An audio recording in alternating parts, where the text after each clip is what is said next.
Welcome back to Tavern Tales. This is Riley the DM, and today I'm joined by... Well, it's Crusail as per the norm, but we have a special guest, and hopefully a continuous guest on the Tavern Tales podcast. He'll be bringing in a new character. Would you like to tell us about yourself, me? I'm me, and that's all I'm going to say for now. For those of you who watch our YouTube channel, yes, that is me, Wickersham. He is back to bring more chaos to our gameplays, which is awesome. It's going to be a lot of fun. So, we're just going to hop right back into the Orcish Onslaught. And, Riley, if you'd like to... I'm sorry, no worries. Look at me bulldozing here. So, last time we were here, we had just fought through a wave of goblins with their Orcish taskmaster at the front. We got surprised by a black pudding in a aquatic lair area, found some wonderful treasure. And then we broke down a barrier with a skull and bones and "Go Away" written on it in Goblin to fight against a bunch of fungally infected goblinoid creatures. In my defense, none of the characters can read Goblin. And no one is yet showing any signs of sickness. So we're all healthy and perfectly okay. Tucker doesn't believe that for a second. At least not for him. Yeah, if I remember, it was only Tucker and Kale who actually breathed in any of the spores. But Kale got that nat 20 on his Constitution save, but... And he feels just as fine as Tucker does. Yeah, that's the problem. So now we are continuing down a hallway that was marked as the mushroom. And you can hear various voices, feet working, steps, all that sort of stuff going on in the room itself. As you enter in, you see there's a bunch of folk working around in this room. There are 2 goblins wearing strange beaked masks and carefully walking around picking up certain different plants and funguses from the floor and from the stalactites, stalagmites, boulders that have been laid there. In the center of the room, there are 2 smaller, scrawny-looking goblins that are rolling boulders back and forth across the ground. They're crushing all the sorts of lichenous stuff and getting rid of any plant life in the center. And there's 2 more larger goblins also picking through the plant life, picking stuff up on the far side of the cave. And there's one one orc. This looks similar to the taskmaster from before, but slightly different. He's telling the goblins where to go, what to pick up. As you enter in, the goblins in the immediate area spot you, the 2 beak-masked goblins and the 2 goblins with the stones. They see you, and they're surprised. They're not expecting any non-orcs or non-goblins to be in this area.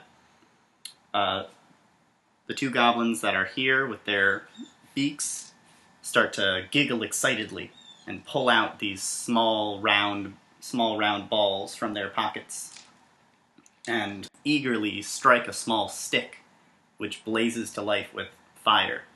They stick it inside, and that means it is time to roll initiative. Alright. First 2 rolls are for Tukra and for Kana, since they're the first 2 in the line. Orange is Tukra, green is Kana. Okay. Kana rolled a 19, Tukra rolled a 10. Ooh. So Tukra... Pretty good for Tukra. Yeah. So, he actually doesn't... Yeah, no negatives. But Kana, with her +4 dexterity, got a 23. Alright, that's a good score. And then, Kale's orange and Cypress is green.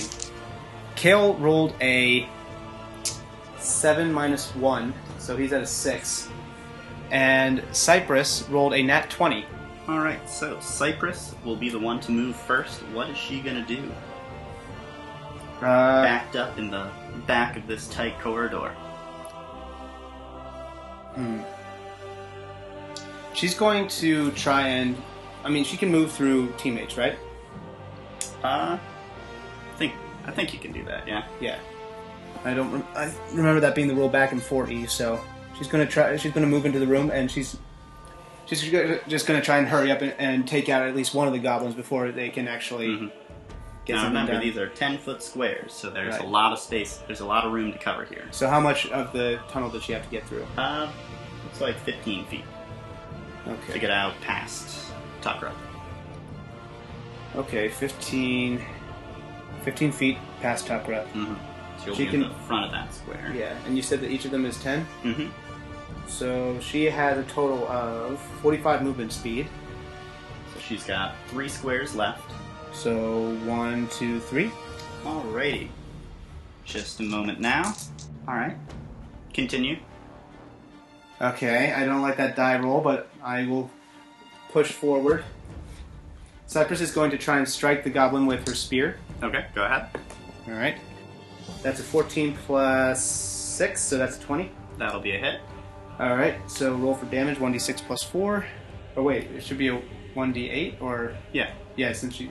You can hold it two-handed or one-handed. Two-handed. Either way. Stabby, stabby. So that's 3 plus 4. Alrighty. 7 damage. 7 damage. That is a vicious blow. He is reeling back, staggering from your first hit. He almost drops his little globe, but keeps a hold on it. She'll follow up with a unarmed strike. Okay. That's a 3 plus 6. That will not be enough to land a strike on this lady. It's a female goblin? It's hard to tell the difference. Alright. Okay. So, who's next? So, coming up next would be Kana. Kana's gonna use a bonus action to try and hide behind Takra. Okay, go ahead and roll your check. 14 plus stealth, right? Mm-hmm. So that's plus 8. So that's a 22. Okay. She feels very well hidden. She's going to draw her short bow, and she's going to try and fire at the second goblin At the for a second sneak goblin? attack. Alright, take advantage on your shot. Okay. Oh wait, but it's still not a sneak attack because there isn't somebody... Well, she has advantage, which gives sneak attack. Okay. It's either advantage or somebody within 5 feet of it. Got it. Either a 12 or an 8, I will take the 12 plus 6. Alright, that'll be a hit. Go ahead and roll your damage. Alright, so that's 1d6 plus 4 plus 2d6, correct? Yes. So 3d6. That is a total of, let's see, 13 from the dice, so 17 damage in total. Alright. So our beak-nosed goblin takes a shot right in the chest and collapses down on the ground. His small bomb, his small globe starts smoking and sputtering underneath him, leaving a gassy area covering that 5-foot point. Well, that's not good. Or that 10-foot square there, rather. Boop. But he is downed, and you're not sure whether or not that one is dead, but you cannot see into that area anymore. Got it. Alright, next up would be... our friend right here. Uh-oh. So, our friend cackles madly and rolls his little globe right underneath the feet of Cypress, creating another 10-foot area. I would like you to roll a Constitution save. Okay. She's at +1 on Constitution saves. Trying not to inhale this disgusting, acrid smoke. That's a 6. Alright, now roll 1d6 for me. 3. 3. Okay. The smoke stings your eyes and makes huge tears well up inside them. You need to keep your eyes clenched shut and you are blinded for the next round. Alright. And I took 3 damage? No damage. Okay. And now the goblin will run away. You can make an attack of opportunity if you would like, at disadvantage. I will attempt. Come on, goblin. Goblin also 1/2 chance of just failure automatically. I don't think it is in this edition, but maybe. And also, you're not allowed to take an attack of opportunity if you have disadvantage, from what I remember. I'm going to check. 10 or 18, so I have to take the 10, right? Mm-hmm. 10 plus 6? That will be a hit. You can't take attacks of opportunity if you have disadvantage. Oh, this is funny. You can make an opportunity attack when a hostile creature that you can see is out of your reach. Alright, never mind. No attack of opportunity there. So, yeah, while it's just skittering away and probably giggling, Cypress, in a less than showing of a monk, a monkish behavior, starts just swearing at the air. Just swings and tries to do something. Yeah, but she's swearing in Elvish, so nobody knows what she's saying. Gets over there, does its best to try and hide up behind that rock. He is visible, or rather she is visible to Tukra and Kana, but Kale has no idea where this one's gone. All right. Totally hidden.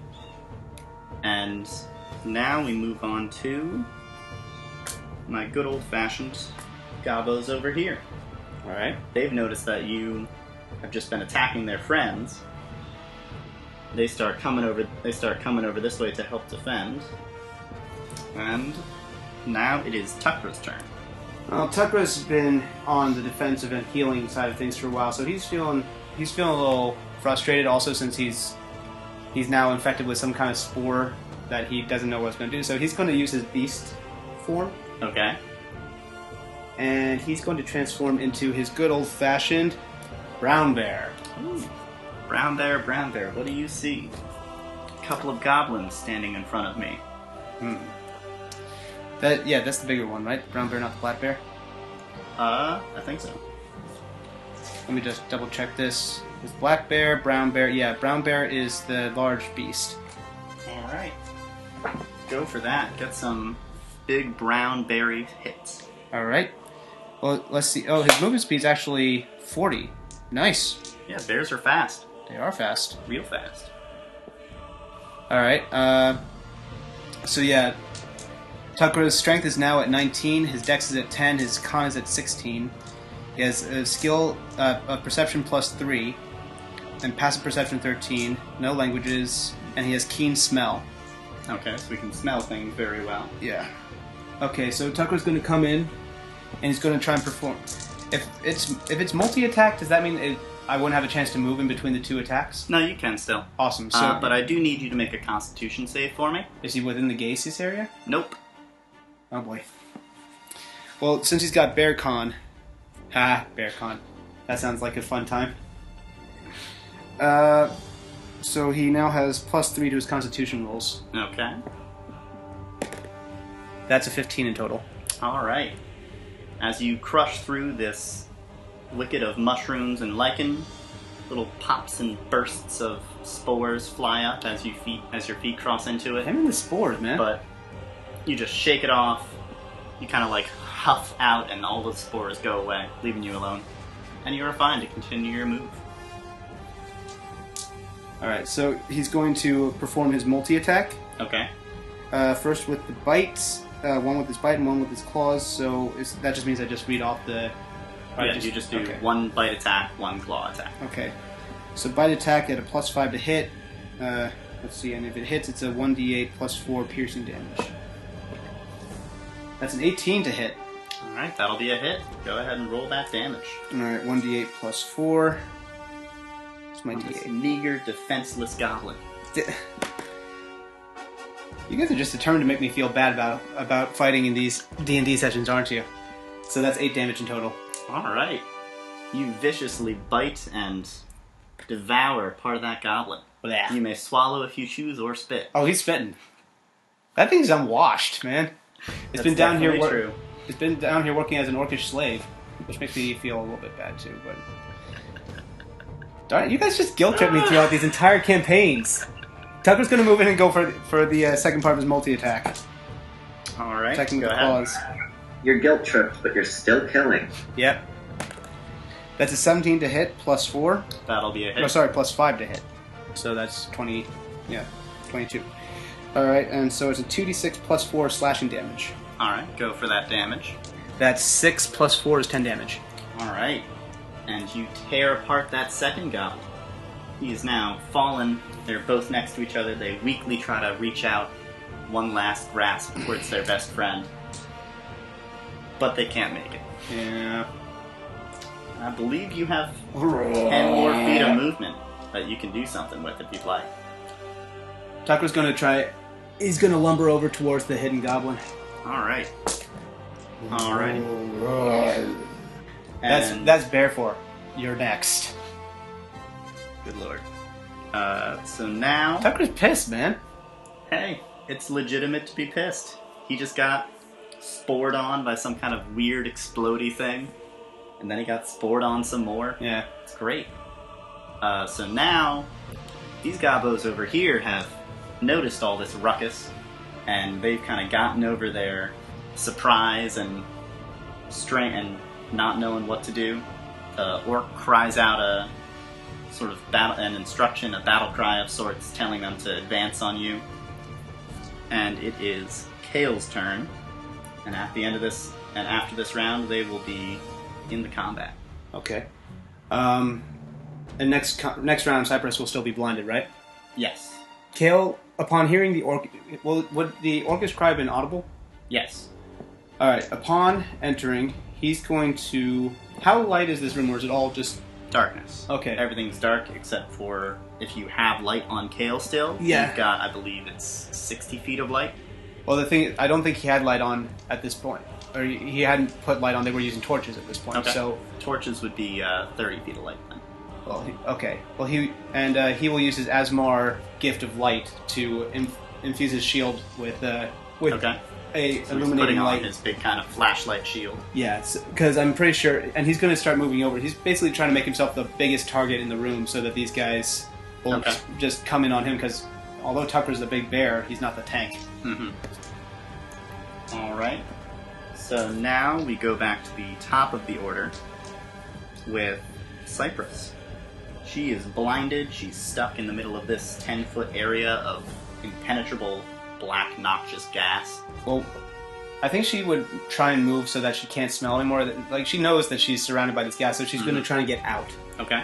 And she'll just backtrack the way she came. Alright. I would like her to make a con save for me. Uh-oh. She went into the spores too, didn't she? Oh, yeah. Fucking spores, man. That is a 6 plus 1. That's 7. Alrighty. I would like her to take 4 poison damage for me. Yikes. Oh, 4 poison. Why am I rolling that? Okay, so she's down to 18. Alright. Okay. Now you may continue doing what you want to do. You have more movement left for her. No, she's backing herself up against a wall and just putting herself all the way back up. And she's going to take the guard action. Okay, so attacks will have disadvantage against her. Beautiful stuff. She can't see anything, so that means it'll even out to normal attacks on her. Alright, after that, it is Kana's turn. Alright, Kana's going to follow in the wake of Tucker and try and hide behind his massive bear body again. Okay. Or, actually, she can't follow. She's not as fast as Tucker, so she's going to hide behind it. Is there anything that she would be able to hide behind in the area that also won't release? She's also going to use Endless Breath so that if any spores start releasing, she's not going to. She's not going to have the chance to inhale. So she could hide behind this larger boulder or these larger stalactites. She's going to. Okay, she was here. 10, 20, 30. She's going to. Straight line, 10, 20, 30. Hide behind that stalactite, and she's going to. You said that she had been able to follow the goblin's movements, right? But it would have been too dark to actually follow it as it hit, right? I believe so. I thought we had light on at the time. No. But, yeah. No. Okay, so yeah, she's just going to take the hide action since there's enough light here with the torches for her to. Who's holding the torch now? Well, Tucker was holding the torch, and then he turned into a bear. True. So I guess the torches are just back there. So she's falling on the ground. Yeah, she's hiding behind. She's going to attempt to hide behind the stalactite. Okay. Bah. That's a 14 in total. All right. She feels moderately hidden. Okay. The torchlight's maybe casting part of her shadow. Yeah, it's just like sending the shadow forward slightly. Yeah. So we now have some goblins that are doing stuff. So, hearing the cry and being readied now, this guy sees your nice big meaty shield man shining a big, obnoxious flashlight in his face and advances forwards, but gets a little bit scared and tries to hide behind his scrawny frame behind a little stalactite. Very unsuccessfully. He's just all the way out in the open again. Bigger problem, however, would be the orc who is coming forwards. He's right there he's right there coming up towards you. He wants your blood, he wants your flesh. It's gonna be delicious. And after that comes our other friend here. He's gonna try moving around, try to flank. And he is able to hide pretty well. Not quite sure where he's gone. Alright. He could be anywhere around that place. And now we're down to Tuckra's turn. Alright, Tuckra's going to... Is he able to try and smell for the goblin as a perception check? Use his keen senses? You could try to sniff out where the goblin is. Okay. That might be a little bit dangerous with all these airborne toxins about. True. But you could choose to do that. That is true. He had a decent... Okay. If it's still on the board, that means that it's still detectable, right? Mm-hmm. So yeah, he's just going to try and move around the gaseous area. Okay. And take his full movement to try and attack this goblin. Okay. He'll go with his... You've got a bite or a claw attack at the moment. I think he'll go with the claw attack, because he still has the taste of that last goblin in his mouth, and he doesn't feel like doing that again. Okay. Actually, you know what? Let's do multi-attack just in case I end up missing one of them. Okay. You know me, I don't have the greatest luck sometimes. That's a 14. Alright, that'll be enough to hit. Okay. So, oh yeah, so unfortunately he does get gobbo in his mouth again. Delicious, delicious goblin. This time with a strange mask on. Yeah. So that's a 1d8 plus 4. Mm-hmm. That's 8 damage total. Alright. It was also wounded previously, right? Yes, this guy was hurt pretty badly before. And he is knocked down and knocked out. Knocked out? Yeah, knocked out of the fight. Oh, okay. He's not unconscious. I mean, unless you want to not kill someone. No. He's a bear. I don't think that bears do non-lethal. Okay. And he is dead. Lucky for you, he did not manage to ignite another one of those round spheres. That is a plus. Alright. Would you like to do anything else with Tucker's turn? He's going Not to... that you have any movement left, I don't think. No, he's just going to reorient so that he is facing toward... so that he can see Kale's light. Okay. Now it is Kale's turn. Alright, well, Kale's not one to back down from a challenge, so bring it on, big guy. Ooh, going and fighting an orc. Go for it. He hasn't had the best luck with this today, but who knows. Alright, go ahead, make your shots. Alright. So Kale's going to... I wish he was level 5 so he could get that extra attack. Extra attack is nice. Alright, but let's see if he can at least get his boosted crit. Come on. That'll still hit, I believe. That's a plus 7 on his axe strike. Yeah, so... Yep, that'll be a hit. That's a 19. So that's a 1d8 plus 5. That is 9 damage. 9 damage, okay. Just from his basic attack. I really do like having a heavy hitter. Alright, you managed to get a nice slug in there with your axe. The orc kind of shoulders it off a little bit. Seems hurt, but not that hurt. Kind of looks... He's a little bit angry. He's ready to get in that fight. Now we go back up to the top of the order, since Kale is our absolute last person to act here. Cypress is here. Her eyes finally are going to clear up. She's able to blink out the tears and see again. Alright. She's kind of surprised and confused. The battlefield has changed slightly since she last saw it. Well, I'm guessing she heard the thud of Kale's axe going into the orc, so she's going to reorient and she's going to try and move that space. Okay. So... there? She was here. 10, 20, 30, 40... You said she's 45? Mm-hmm. She can move into, like, the back of that space. Alright. And she could take she is a monk. She has the ability to take a dash as a bonus action. She could spend a key point to do that. She has that now? Yeah, That's like a first level unarmored thing. movement, right. Yeah, she'll use a key point to try and follow up. Okay, so she can move her movement speed again. Right, so that's moving her fully in there, and then... So now she's got 4 squares. 1, 2, 3, 4. Alright. And she's going to attack the orc. Okay, go ahead and roll your attack. She's not... This doesn't feel like the same combat that it was before. Also, with unknown factors in the work, she's not really letting Kale do his own thing this time. Last time, it ended up getting one of his teammates hurt, so she's not really... Okay. So she's going to attack with the spear, both two-handed. Okay. That is an 11 plus 6. That'll be a hit. So, okay, that's a 1d8. Yuck. That's 6 damage total. Alright. Would you like to... she's used her bonus action. I think there's anything else she can do. No. So we move on to Kana now, who is hiding behind this pillar. Hiding behind that stalagmite there. She's going to shift and try and hide behind this small stalagmite here.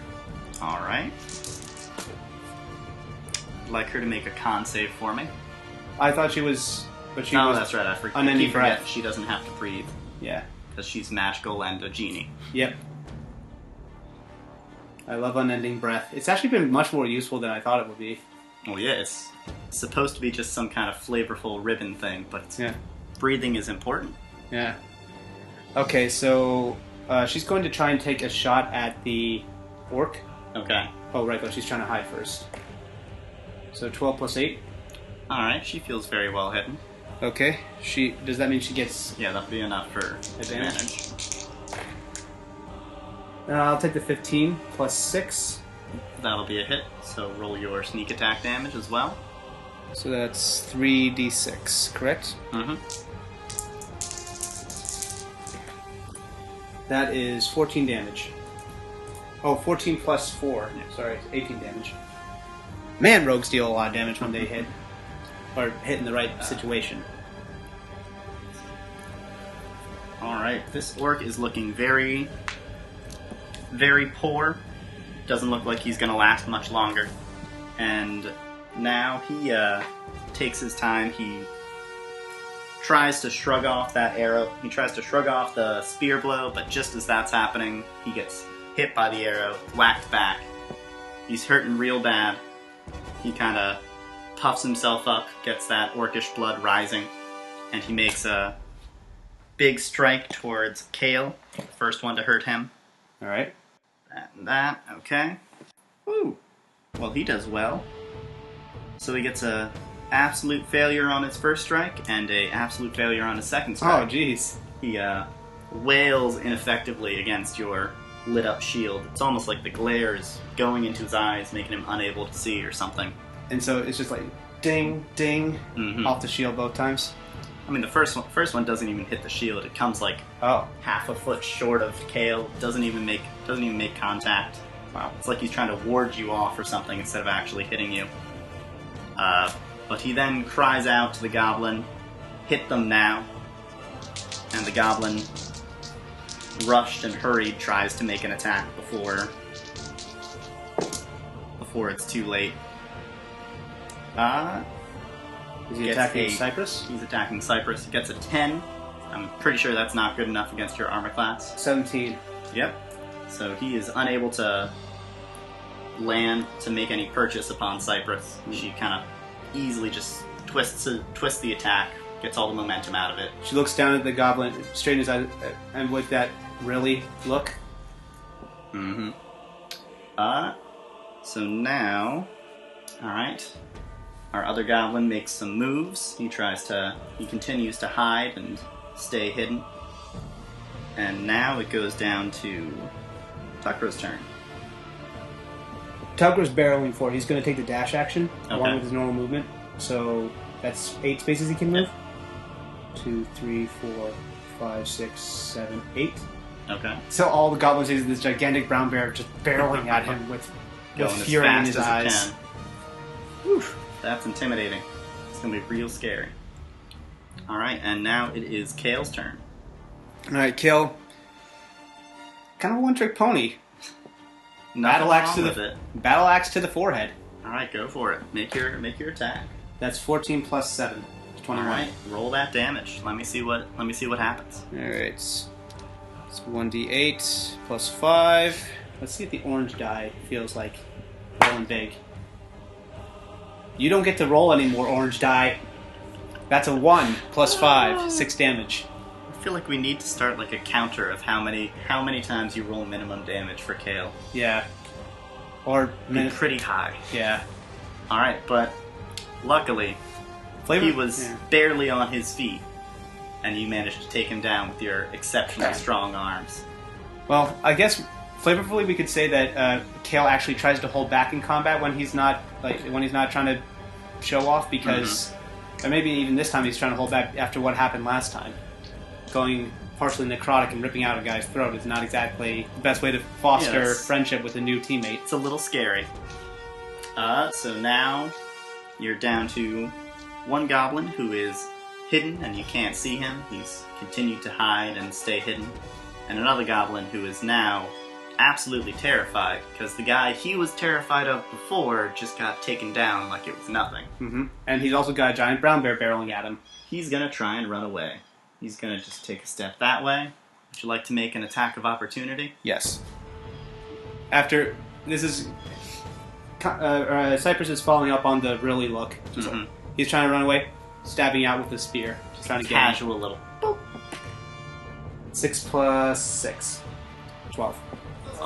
Goblins don't have very good AC, do they? Don't remember if that's enough. I think it is.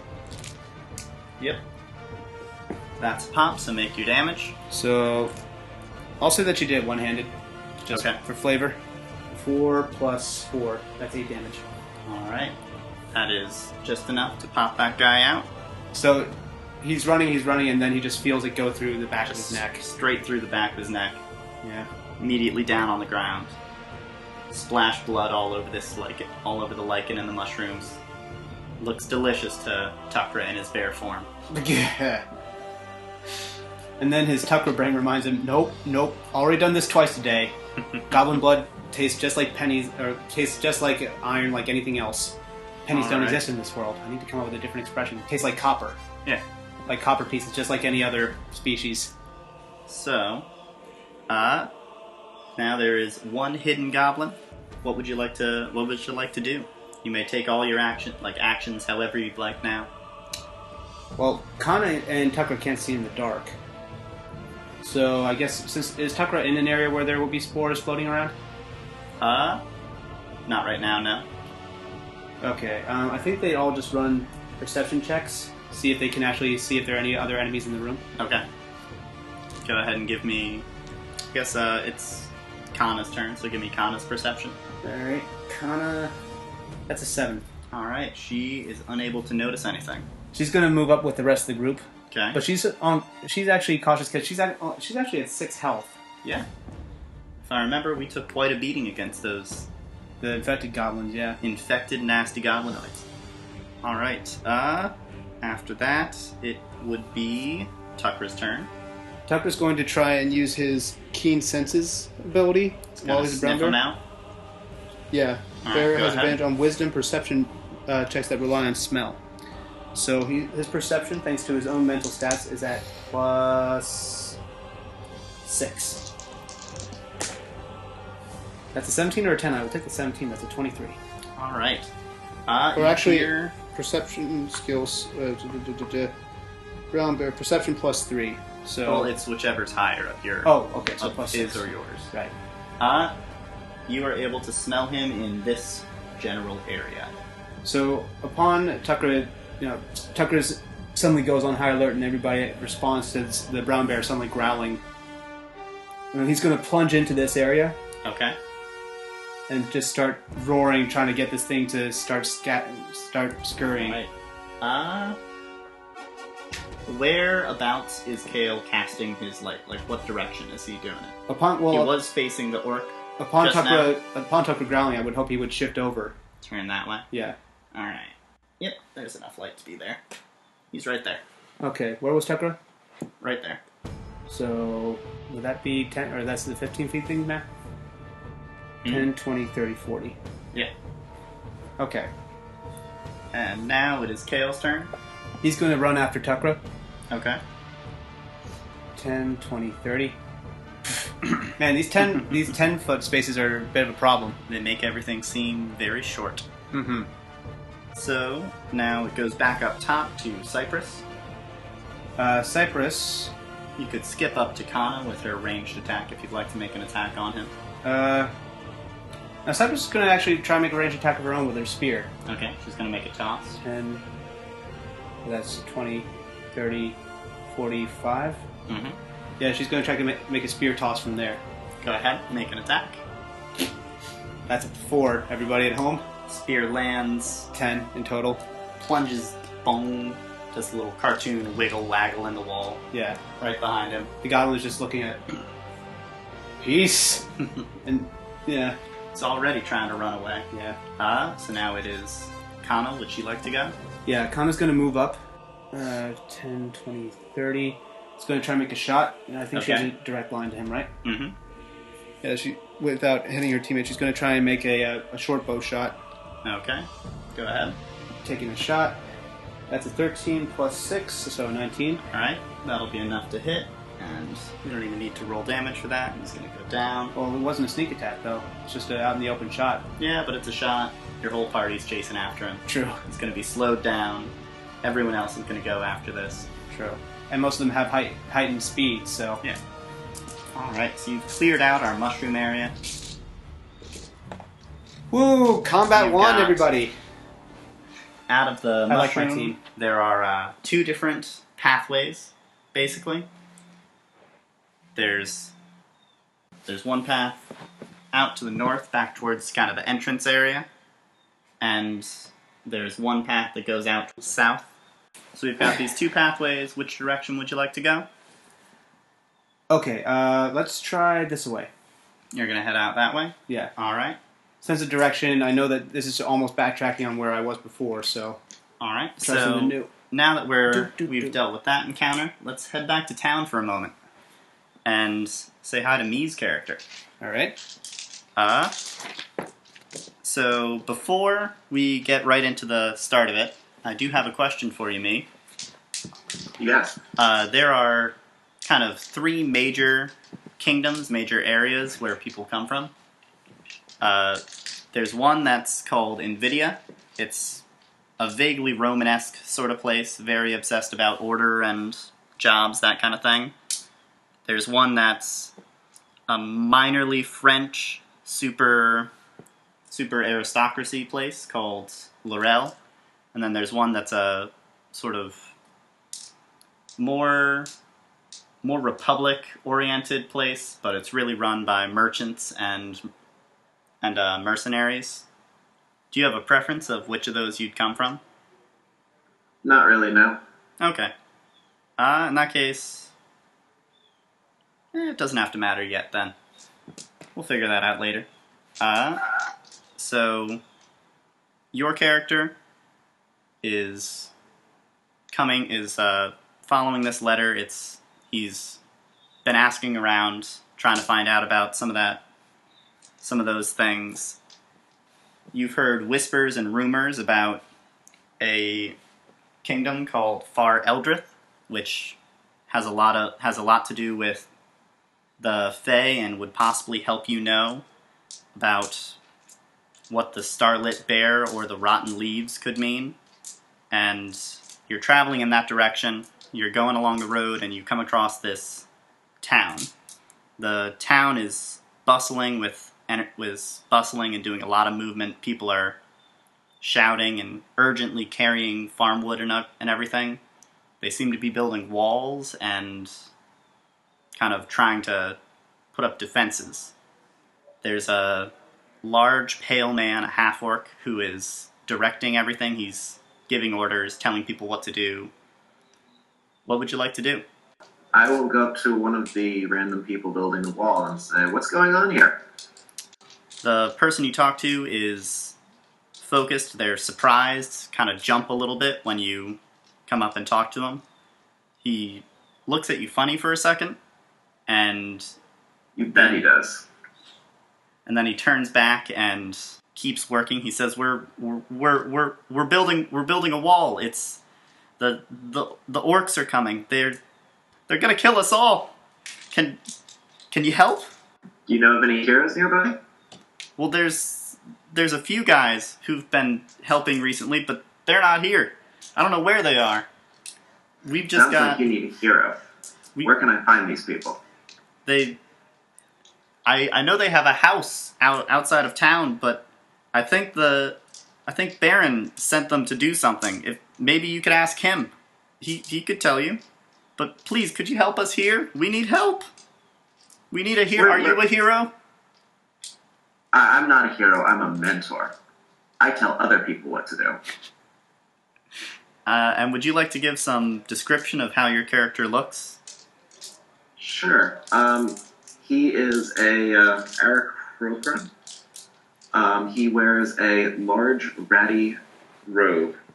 And under that he wears fine clothing. He has a fake peg leg, a fake old man beard, a fake monocle, fake eye patch, and a fake paper crown. He has a staff with a dodo on top of it. Oh, dodo bird, that's great. I have a very important question. Does he wear the monocle and eye patch on the same eye? He wears them on different eyes, but he could wear them on the same eye because the eye patch has holes in it and the monocle doesn't have a lens. Oh, so it's just like an eye patch, but he's poked holes so he can still see through it, kinda? Exactly, yes. Alright. So, definitely not hero-looking material. All of it's parts of hero-looking material, but... No, not at all. Alright. So, the worker is kind of confused and worried, but he just keeps working. He turns off and runs back to go get more wood to keep kind of building up to the wall. And wait, you didn't tell me where this Baron guy is. He's... are you calling after him? Yeah, I am. Okay. He kind of quickly turns around, he points to the pale half-orc that's in the center of town, sort of pointing and organizing for people, and then continues to hurry off. Yeah, this guy would make a terrible hero. I'm going to go to that little house thing. You're going to go to the house down? Where the heroes are. Okay. So as you're heading out of town, you're not sure which direction. There's kind of two directions you can go. It's one road. Or I guess he would have pointed the right way. He would have pointed you down to the south. So I'll go that way. Go down to the south. It's a little ways down the road. You have to walk for quite a while. Or you could fly if you'd like. Get some vantage points. I need to use it. So you kind of stump your way down the road. You can see a little ways off on the horizon. There's this very broken down house. It's pretty poorly cleaned and worse for the wear. It has a little sign on it, and on the door there's a little poster saying, "The Outcasts, help wanted. We are looking for heroes and support for heroes. Please apply within." What a terrible name. Who calls themselves the Outcasts? These guys. I'll go with them. Okay. When you enter inside, you see that it looks like they were doing a cleanup sort of job here. People were picking up trash, scrubbing floors, fixing broken pieces of wood, that sort of thing, but people just kind of dropped it in a hurry and left. They definitely didn't finish, so it seems like you think the people who were here before have gone back to the town to assist in the sort of defensive measures. And you notice there's no defensive measures here. This place was pretty much abandoned. But you do hear some noises further into the house. It sounds like somebody's just kind of bustling about doing daily work. Would you like to move on further in? I will send my owl buddy down there. Your owl buddy in? Okay. Your owl flies in, and you as Tur hear a surprised, high-pitched kind of shriek. It's a woman's voice. She's thoroughly surprised and starts kind of yelling at the owl, "Shoo! Get out of here! Shoo! Shoo! Leave!" Maybe hear like a broom swishing through the air. She's trying to beat it. I can see through the owl at this time. Oh, okay. It's a human woman. She is thoroughly young. She's by herself in the kitchen. She was gathering up food and supplies and things. She doesn't look like a hero. She looks like just a normal person. And she's trying to swat at the owl, shooing it out, trying to get it out of the house. Kind of like a homeowner might do if an owl suddenly flew in. Okay, I'm going to try and hide somewhere and sneak in. Okay. Go ahead and make a stealth roll for me. I rolled a 1. Wait. Well, that's a good start. So you feel like you are hidden so well. You know how to hide exactly. All the stories about hiding you've heard. You're doing just what they do. Stepping on like straight I am. the toes of your feet. I'm like sneak into the room. All right. So you heard that yelp and saw her get a little surprised and shocked when she saw a normal owl fly into her house. Now, So obviously, I'm stealthily kicking down the door. yeah, the door's not even closed, but you still kick it as you go in anyway, because Darn that's straight what you're I do. supposed to do. And now she yelps in full-on surprise and brandishes her broom at you, saying, "Get out! You can't take me! You can't take this house, I'll defend it! These people saved me and my husband. I'll keep it safe for them. Aw. Leave! Get out of here, you weird bird!" Fear not, their mentor is here. I will help them in their quest to become the best adventurers they can be. What are you talking about, the mentor? Are you here to apply? Every hero needs a good mentor, obviously. I thought heroes already had the mentor. I thought they'd been mentored. I thought that's how you became a hero. She's still Yes, kind of and I'm brandishing here the to be their broom. mentor. They clearly haven't been heroes since I've heard so many stories of their failures. What stories of their failures? They've done nothing but help us. They've figured out the weird thing about that bird that came into the inn. But the guy was still dead. They got rid of the goblins at this house. By I mean, murdering them horribly, and now kinda- the goblins are attacking. And the house is kind of wrecked a little bit.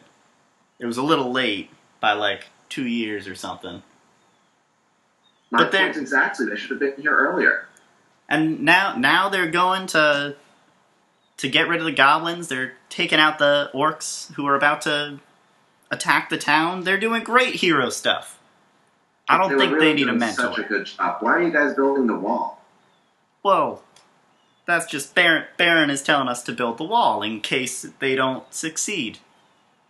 Alright, They were you're real making heroes, good then points. Then you guys would just be confident in their success. Welcome to what happens whenever I join a D&D campaign with these guys.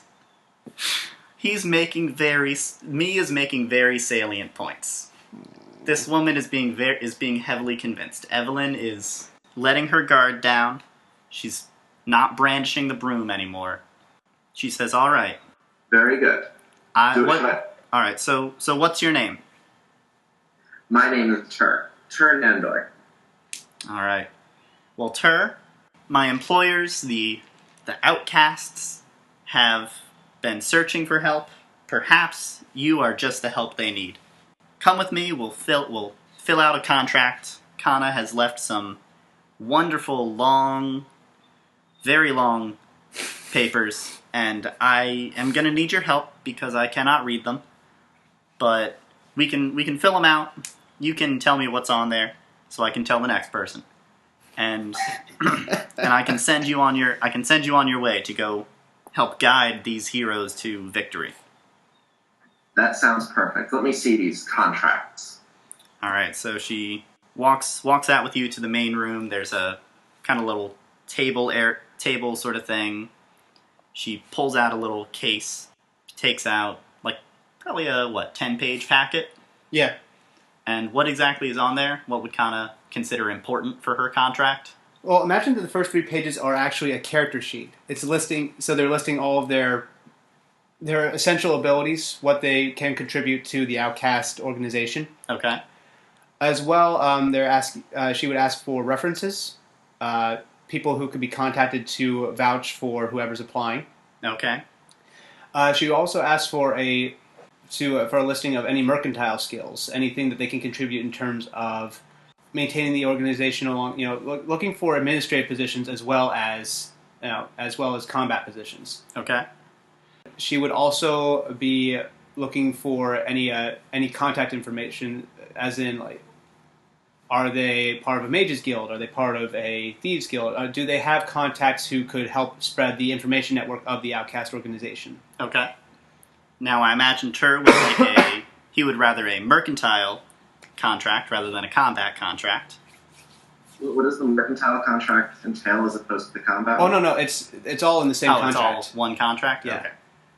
So then this is just... Kana's very thorough about these things. So this is just listing your attributes, listing what things you're good at, what things you're not good at, your contacts, what kind of information we can find about you, references, all that sort of good stuff. Tur can easily fill it out. I'm sure he needs a couple extra pages for references because he's so well known and has helped so many other heroes. Darn straight he does. But for the skills and other things of that sort, he just writes mentoring in big letters. He just writes what? Mentoring. In big capital letters. Yeah. Just each and all the slots are filled with mentoring. Mentoring. Exactly. Why do I get the image of the Sphinx from what was that movie with Ben Stiller? The superhero film. The superhero film. Mad Men? No. I got no idea. Mystery Men. No idea. Mystery Men. Mystery Men. Okay. With the Sphinx, their mentor, who speaks in double, triple entendres. Yeah, triple entendres. All right. You must master your rage, or else your rage will become your master. That kind of thing. Sounds like a big barbarian character. Oh yeah.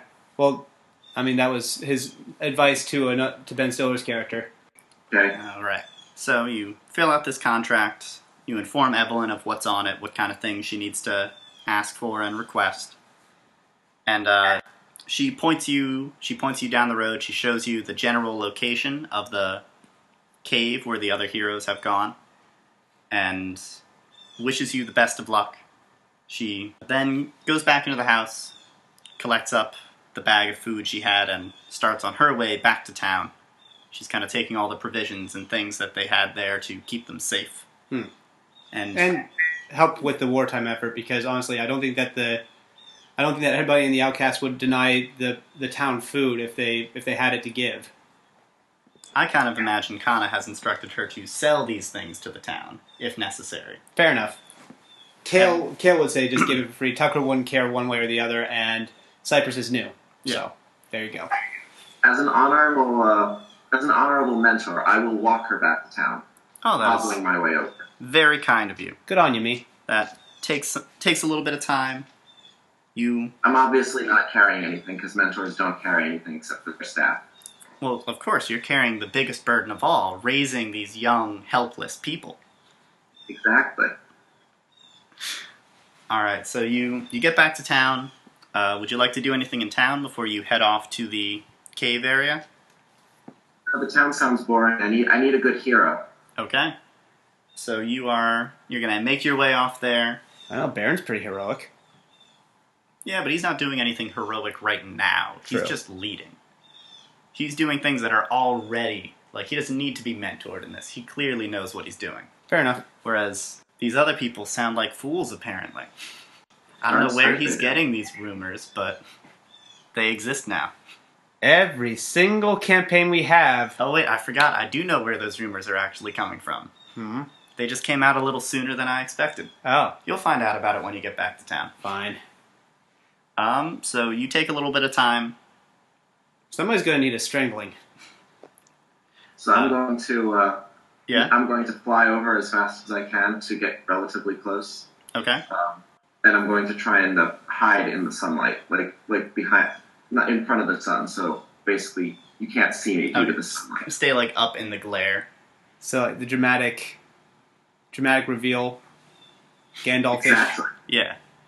All right. So Now I just see Tyr. Sure. I just see Tyr as that's Gandalf. that one. Alrighty. Nothing happens there or there. So you manage to fly as quickly as you can. You see this from pretty far up because you're flying fairly high up. You can see a little easier than the traveling by foot folk could. This cave structure that extends down into the ground. You see the entrance. You managed to make it there quickly. There were a few. You saw kind of a party of orcs, a party of goblins flying around or running around, but because you were high up in the sun, they didn't spot you. Like, they saw a shadow flash above them, but then you were gone. They couldn't locate you in the sky. So when you get to the cave area, you could land down if you want, or you could go back and follow those orcs and goblins if you wish. Which way are the orcs and goblins heading? They are heading not directly towards the town, but off out into the... So there's a forest, a wooded forest area off to your west. There's kind of a hill plains area off to your east. And the town is up the road to the north, slightly to the northwest. They're heading out to the east and off a little bit north, so east-northeast. It looks like they might be heading out so they could come in from the hills to strike at the town. Or they could be heading off to some other location that you can't see at the moment. I'm going to cause some rustling in some trees that are nearby to the north. Okay. Using minor illusion. Making it sound like someone's moving away rather quickly. Moving away off that direction. Okay. Still hiding in the sunlight. Okay. A few of the orcs and goblins notice that rustling. They're interested, and they split off a small section of them to go investigate the wooded area you've disturbed. They're rushing off in that direction to try and catch whatever they think is there. But the main force of the orcs are still continuing off to the east. There's probably about 1/5 of the force has split off. So that's four of the orcs and 2 of the goblins are going off that direction. The rest are going off, continuing on their path. They don't seem to have any communication outside of just yelling at each other. So you're not sure how they're going to meet up later. Would you like to... I'm going to do a quick... I'm going to add to the illusion by doing a quick flash of looks like fabric. Okay. Disappearing into the trees. Are you doing this up in the top of the trees, like in the branches, or down by the bottom? Down by the trunks, or on the ground? The spell is down by the trunks, but I'm up. Yeah, you're up in the sky. Yeah. Alright. The goblins and orcs that have advanced that way, again, they take notice of this sort of little illusion, the flash of a cape or whatever it is that you've made. But they slow down slightly. They spread out a little bit to try and get more vision, and they advance together as a group. The goblins have a little trouble doing this. They don't quite have the organization and capacity to carefully search like this, but the orcs are doing just fine. And they seem to be quite suspicious of this caped thing, because they heard the sound, but then they saw the cape. No, they both heard the sound and saw the flash of fabric at the same time. Oh, at the same time? Okay. They heard the sound, and then they heard and saw the fabric. Oh, okay. Later. In that case, they're acting more warily then, rather than suspiciously. They're kind of slow. They're slowing their charge. Now they think there might be more than one person there. They continue to go into the forested area to try and examine what's going on. One of the orcs is drawing very close to the source, to your illusion, to the source of the sound. Are there any orcs that have branched off? The two goblins have branched off, and one orc has moved off with them. The other ones are staying approximately 15 feet apart, moving together in a line.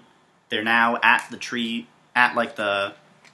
line, and they're beginning to move in amongst the trees. Okay, at this time I will dispel it. Okay. And once they get into the trees, I will let out a loud orc scream from a different point in the forest. Okay. Like flying over to it and making a big orc noise. And the sounds of combat. All right. What are you hoping to accomplish with this? Are you hoping to scare them? Are you hoping to draw them over there? Confuse them? I'm hoping to draw them over there and also alert the other orcs and goblins that there's a combat going on. Nothing more fun than that. Okay. Make a performance roll to show how well you're making the sound of combat, and take advantage on it because you can use minor illusion to make the sounds and all that sort of stuff sound nice and convincing. I got an 11. An 11. All right. Your combat sounds are perfect. It sounds definitely like Orcish combat, but your Orcish is a little rusty, and instead of letting out like an Orcish death rattle, it sounds a little bit more like Orcish baby making, but they're still very interested in what in the world is going on over there. So they sort of orient themselves and move off towards that direction. The orc with the goblins continues to chase after the goblins. It seems like they might be trying to escape from the orcs, so he's chasing after them to get them back under control. They're moving off in a direction away from the combat sounds, and the other three orcs are going towards the combat sounds. Did I distract the rest of the main attack force at all? You drew another group of 3 orcs with the combat trick. So you're about 30% of the force is here investigating the forest, and the rest is continuing on. Okay, on that note, I'm going to fly and perch above the cave. Okay. Are you going to just wait at the mouth of the cave, or are you going to enter inside? I'm going to wait at the mouth of the cave, and I'm going to have my owl, which is actually a pygmy owl, go check out make sure that everything's good figure out what exactly the rest of the enemies are doing, the orcs and the goblins. Okay. Your pygmy owl enters in and flies down into the cave entrance. Not in the cave entrance, in the outside. It's following the main body of the orcs? Yeah. Okay. Checking in every so often. So they're continuing off to the east. They seem to be going for a while. The commander does seem to be moving a little bit more slowly now that they've split up the party. They've split up their band this much. But he continues to give orders. He's telling them, we're going to move at half march, we're going to arrive at our destination, we're pushing back the time of the assault until later at night. Will they give a specific time? They don't give a specific time, but they do say, how would they do time? Probably something to do with the position of the moon. 3, stars. yeah, we'll do it, they're going to move 3 fingers later. So fingers are probably roughly half an hour to 40 minutes or something like that. So it's going to be like 3 fingers further up into the sky or further down into the sky for the position of the moon. You don't know exactly when, but you know you've moved it back. Sounds good. All right. So you are at the cave entrance. You're checking in on the Orcish force every once in a while. Is there anything else you'd like to do as you're waiting there? Nope, just prep. All right. So now we're going to swing back to Chris with his party. They are down in the mushroom, advancing into the King's Lair. Eee, all the way up here. What marching order would you like to use as you're going in here? The brown bear's taking the lead. All right, brown bear's in front. Kale will be falling behind. Okay. and then Cypress, and then Kana. So in the king's chamber, you see in the middle of it, there is a very large kind of trunk of a tree, split open in half and laid down flat, or with the flat sides facing up. Mm-hmm. It's on there are set 2 large maps. One looks to be of the local area, and one is a different map. It looks like a place, but you can't quite make out what it is. You don't know because you've never seen it. There is one goblin who is very large here next to, or standing next to the table. There's a large orc, much larger than the others. A couple of small goblins kind of hanging out over here near some boulders that are covered with lichen and moss. They're picking the pieces off, putting them onto a small kind of bark tray. Looks like they might be serving food. All And right. there's one goblin, slightly larger than the other goblins you've seen, standing next to the Goblin King. He stays very close to him, and even though the king is looking and listening to the orc, the big goblin is looking and listening to the king. Ah yes, there's one more of those sort of crocodile statues sorts of things in the corner here with the small goblins where the moss-covered boulders are. All right. Has Kale taken off the light from his shield, or has he left it on? Was there light coming from this room? There is no light coming from that room. No torchlight, anything? No. And he probably would have kept it on unless he heard them talking. He would have disabled the light if Okay. he knew that. In that case, he would have disabled the light, so it would have been slow going. So you've moved in. I would like you to make a stealth roll for the bear to see how quietly he's advancing. All right. I don't believe the bear has a boost to stealth. Probably not. Okay, and he has Dex 0, so it's just a straight D20 roll. Mm-hmm. All right. So That's a 3 at home for everybody at home. So as you are advancing forwards, you kind of bump into walls, bump into the stuff. You wish you'd left the light on, but you know that you heard voices up ahead, you heard talking and whispering, and realize that that's definitely not a good move to have lights going into a room. Mm-hmm. But as you're advancing, Tucker kind of bumps into the wall heavily, and all the whispering stops. You think they may have heard you. You continue to advance, and you come to a sort of opening area. You can feel the cave opening up wider.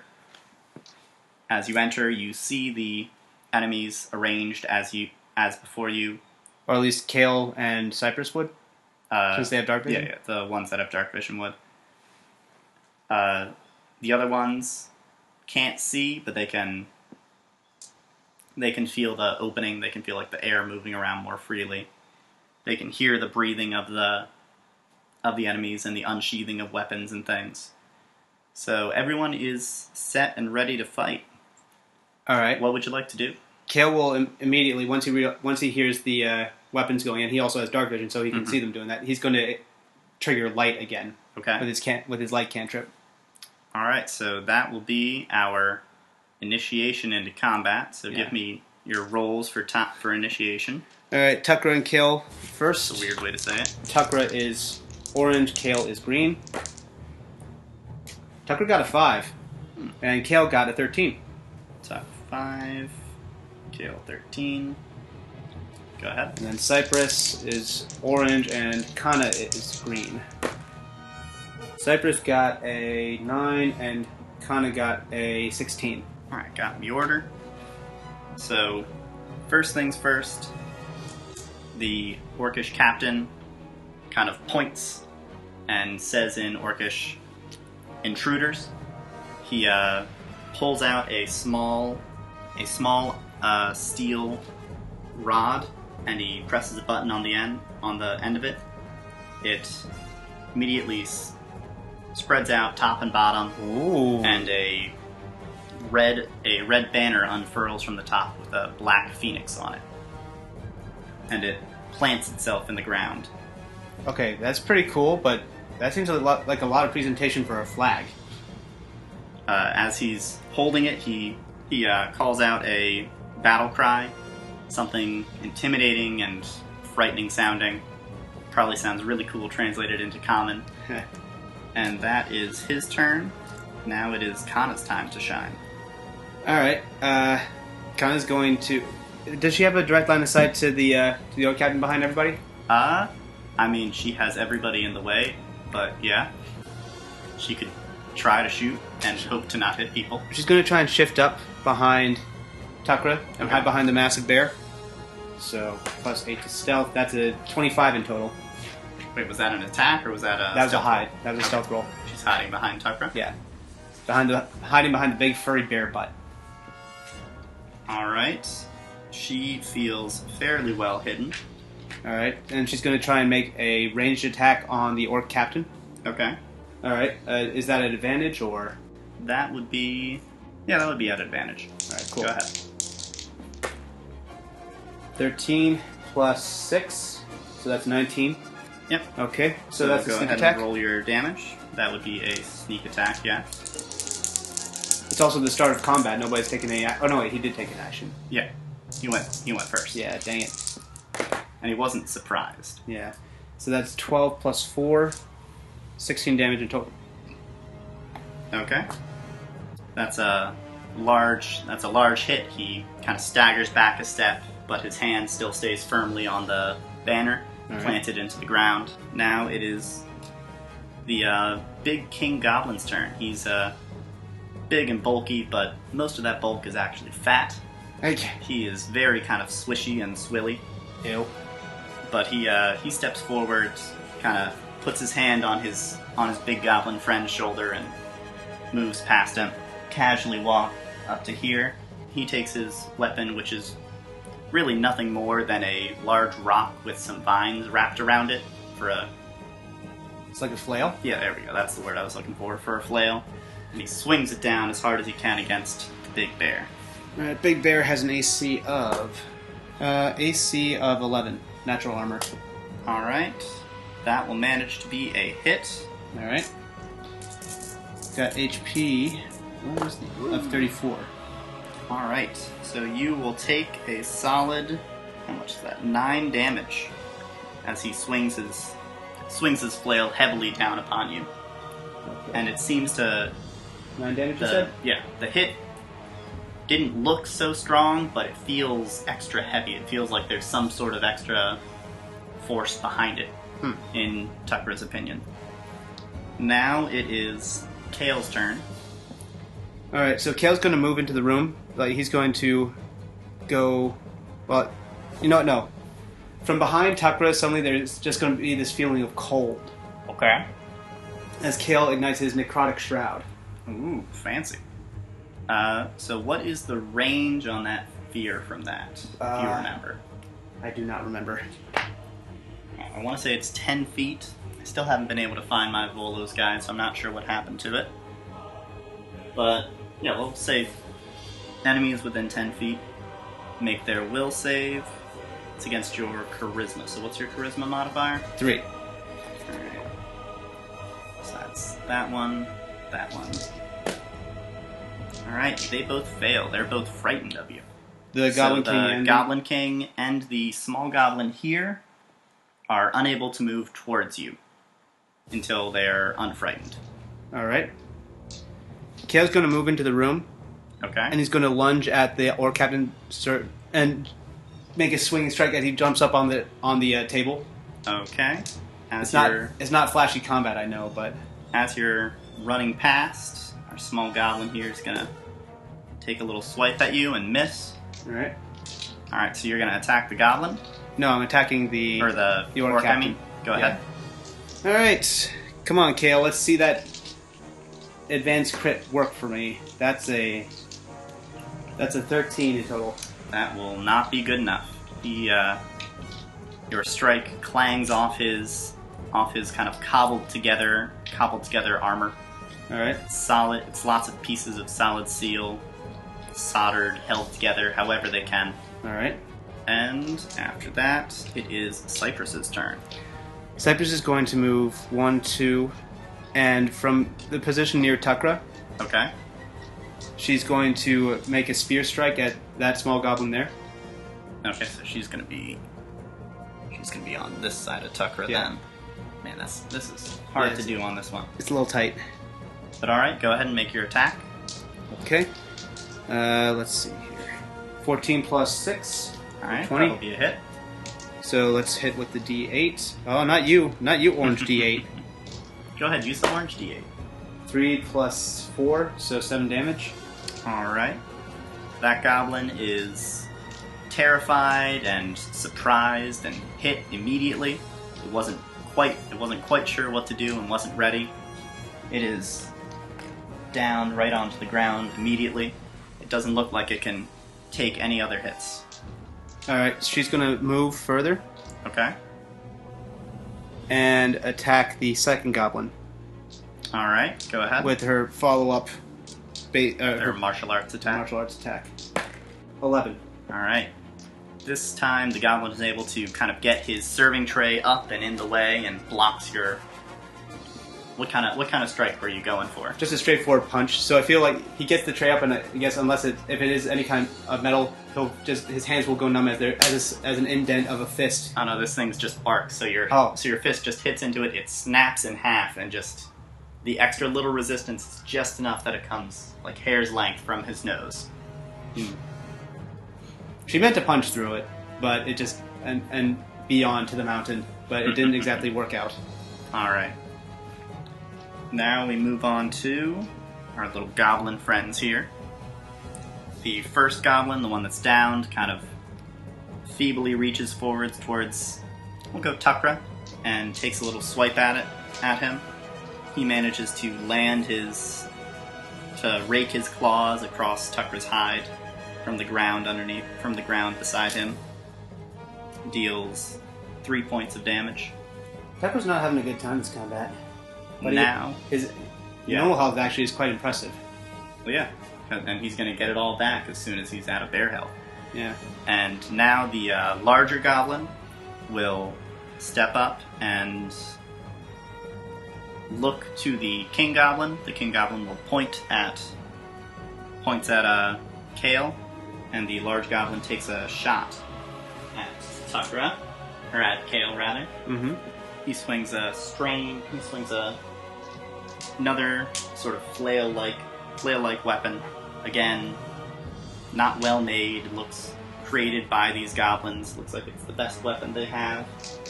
He will swing it twice, trying to hit Kale. He gets 17 to hit for the first swing. Kale has an armor class of 18. Wow. Well, that's because he's got the shield. Oh, yeah, he's got a shield. I forgot about that. Does the shield stop dueling from working? Dueling? No. Awesome. You don't have dueling, though. You have protection. But champions actually get a second fighting class when they reach level 6. Yeah, but that's 2 levels away, man. I know. I'm thinking ahead. I'm hoping Kale survives to level 6. I'm just trying to plan it out because that way it also doesn't interfere with protection. All right. And for his second strike, he gets a 19 to hit, which will be just enough. This time dealing 11 points of damage to Kale. Jeez. Again, this strike seems to be unnaturally powerful. It shouldn't be as strong as it is what it feels like to Kale as he takes that second hit right on the shield. The shock goes through and makes his whole arm numb. All right. And now it's finally Tucker's turn. Tucker's going to do multi-attack on the Goblin King. All right. He's just looking at his brown bear head. His brown bear head got knocked to the side.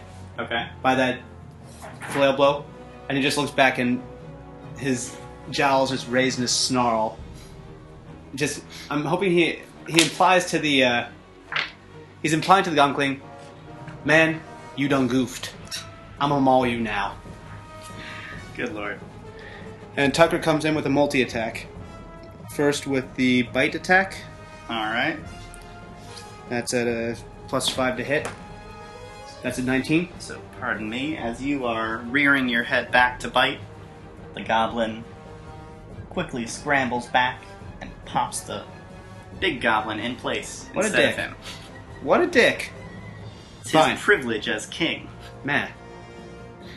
All right, but you got a how much to it? 19. How much to hit? 19 in total. That'll be a hit. All right. So that's a 1d8 piercing damage plus 4. That is a total of 9 damage. 9 damage. Okay. Go ahead. Oh, then, yeah, multi-attack, so now we're going to see if the claw attack hits. That's a 9 plus 5 is 14. That is not enough. His kind of similar to the orc, his cobbled together arrangement of bits and pieces of chain and solid pieces of plate managed to divert your claws. They don't find any purchase. You look Alright. shocked and knocked slightly back, of course. Right. Okay. Alrighty, so now we're back up to the top with our captain. He stands up, he looks right at Kale and brings out his large kind of broadsword. It's holding it on with 2 hands. He's letting the banner stand up on its own now. It doesn't move or waver as he lets go of it. He swings twice at Kale heavily, trying to chop him in half as best he can. That will be a 16 and an 11, neither of which will be enough to break through Kale's solid stone wall defense. All right. Now he will take his hand off his battle axe, again grip the banner, holding onto the staff of it as he can, and he points at Tukra, calling out again with a loud and wild battle cry. And now Tukra needs to make a wisdom saving throw for me. Hey! Something Tucker's good at.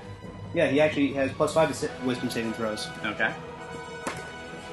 That's a 16. All right. You are just able to shake off the effects of his kind of Ooh. challenge against you, and it's stuck in your head for a moment. Your eyes kind of focus in only on him, but then you blink, shake your bare head, and you're good. Now it goes to Kana. Kana, upon seeing that the Goblin King pull that on Tukra, she thinks what I initially said. What a dick! And since he's within 5 feet of Kale, she's going to try and take a shot at him, a sneak attack shot. Okay. Yeah. So, but not at advantage. She's not hidden. No advantage. Just hits.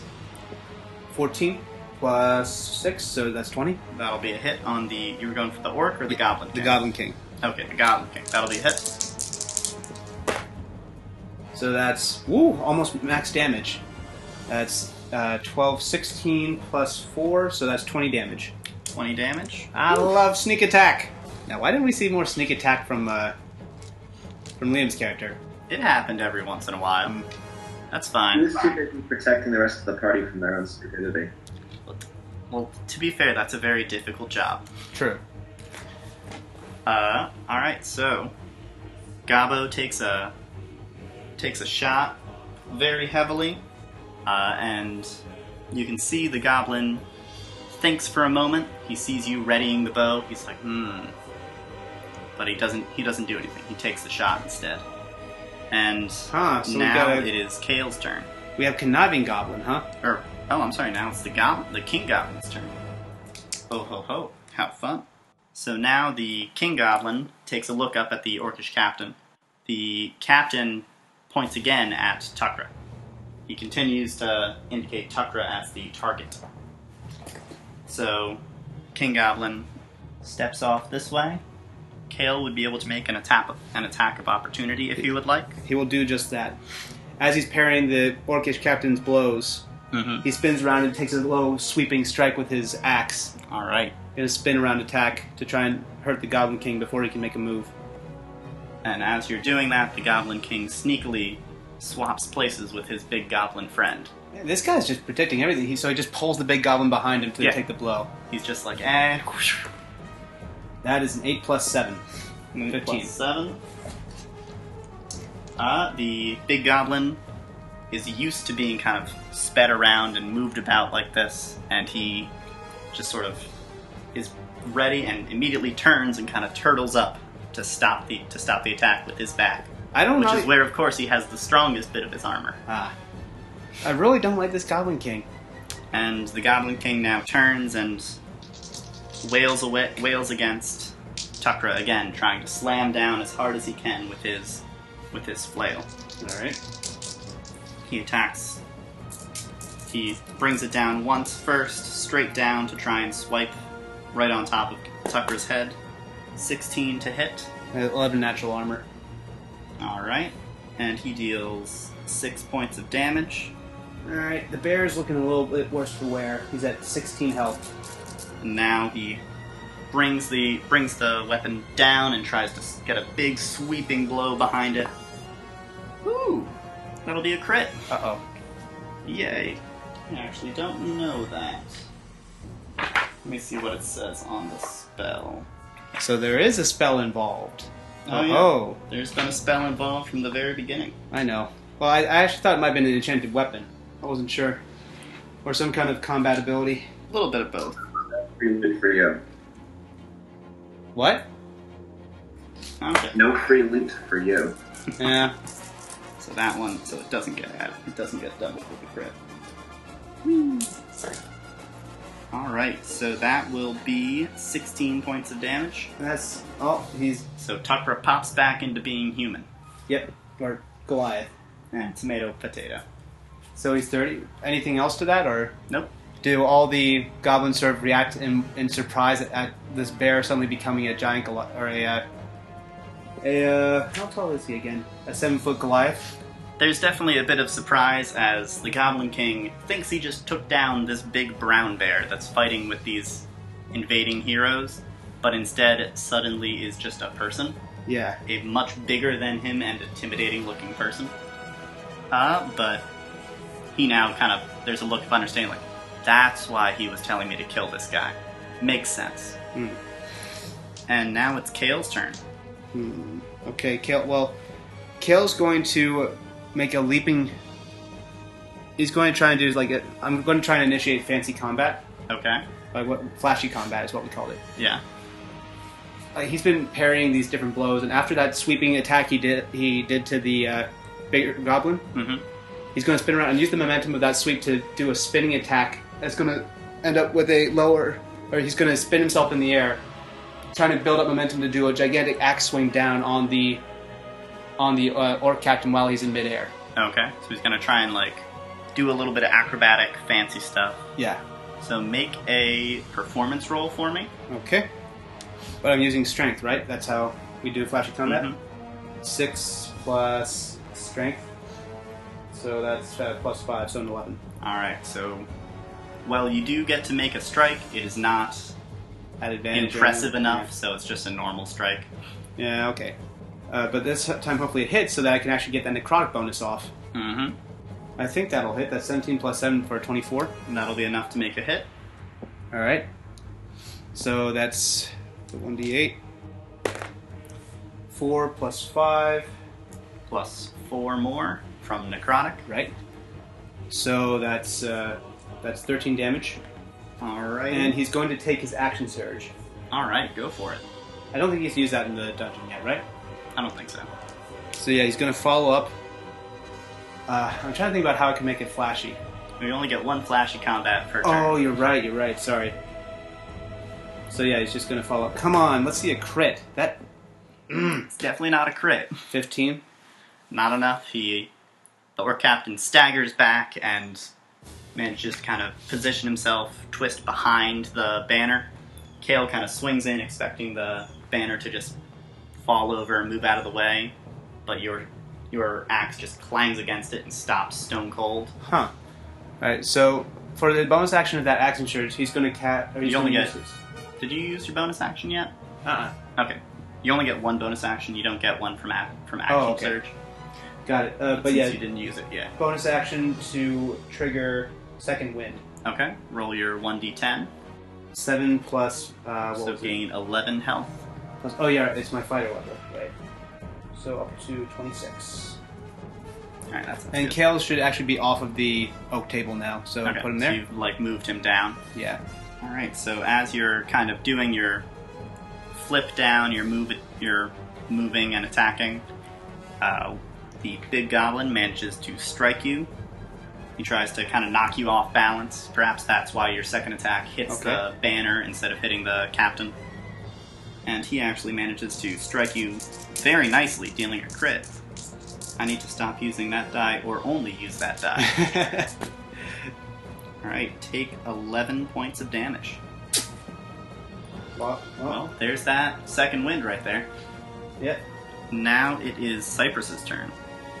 Alright, Cypress is going to try and spear the... Spear the mini-gobbo? Yeah. Okay. And remember, this guy is prone, but still barely alive. Yeah. So, but she'll try and spear the mini-gobbo. Okay. Go for it. I gotta stop using that die. Oh, that's not very much. What's your bonuses? You get +6, I think? Yeah, +6 on the spear strike. So 12. That's 12. Alright, that is just enough to hit. Oh so my roll gosh. your damage. So 1d8. Come on.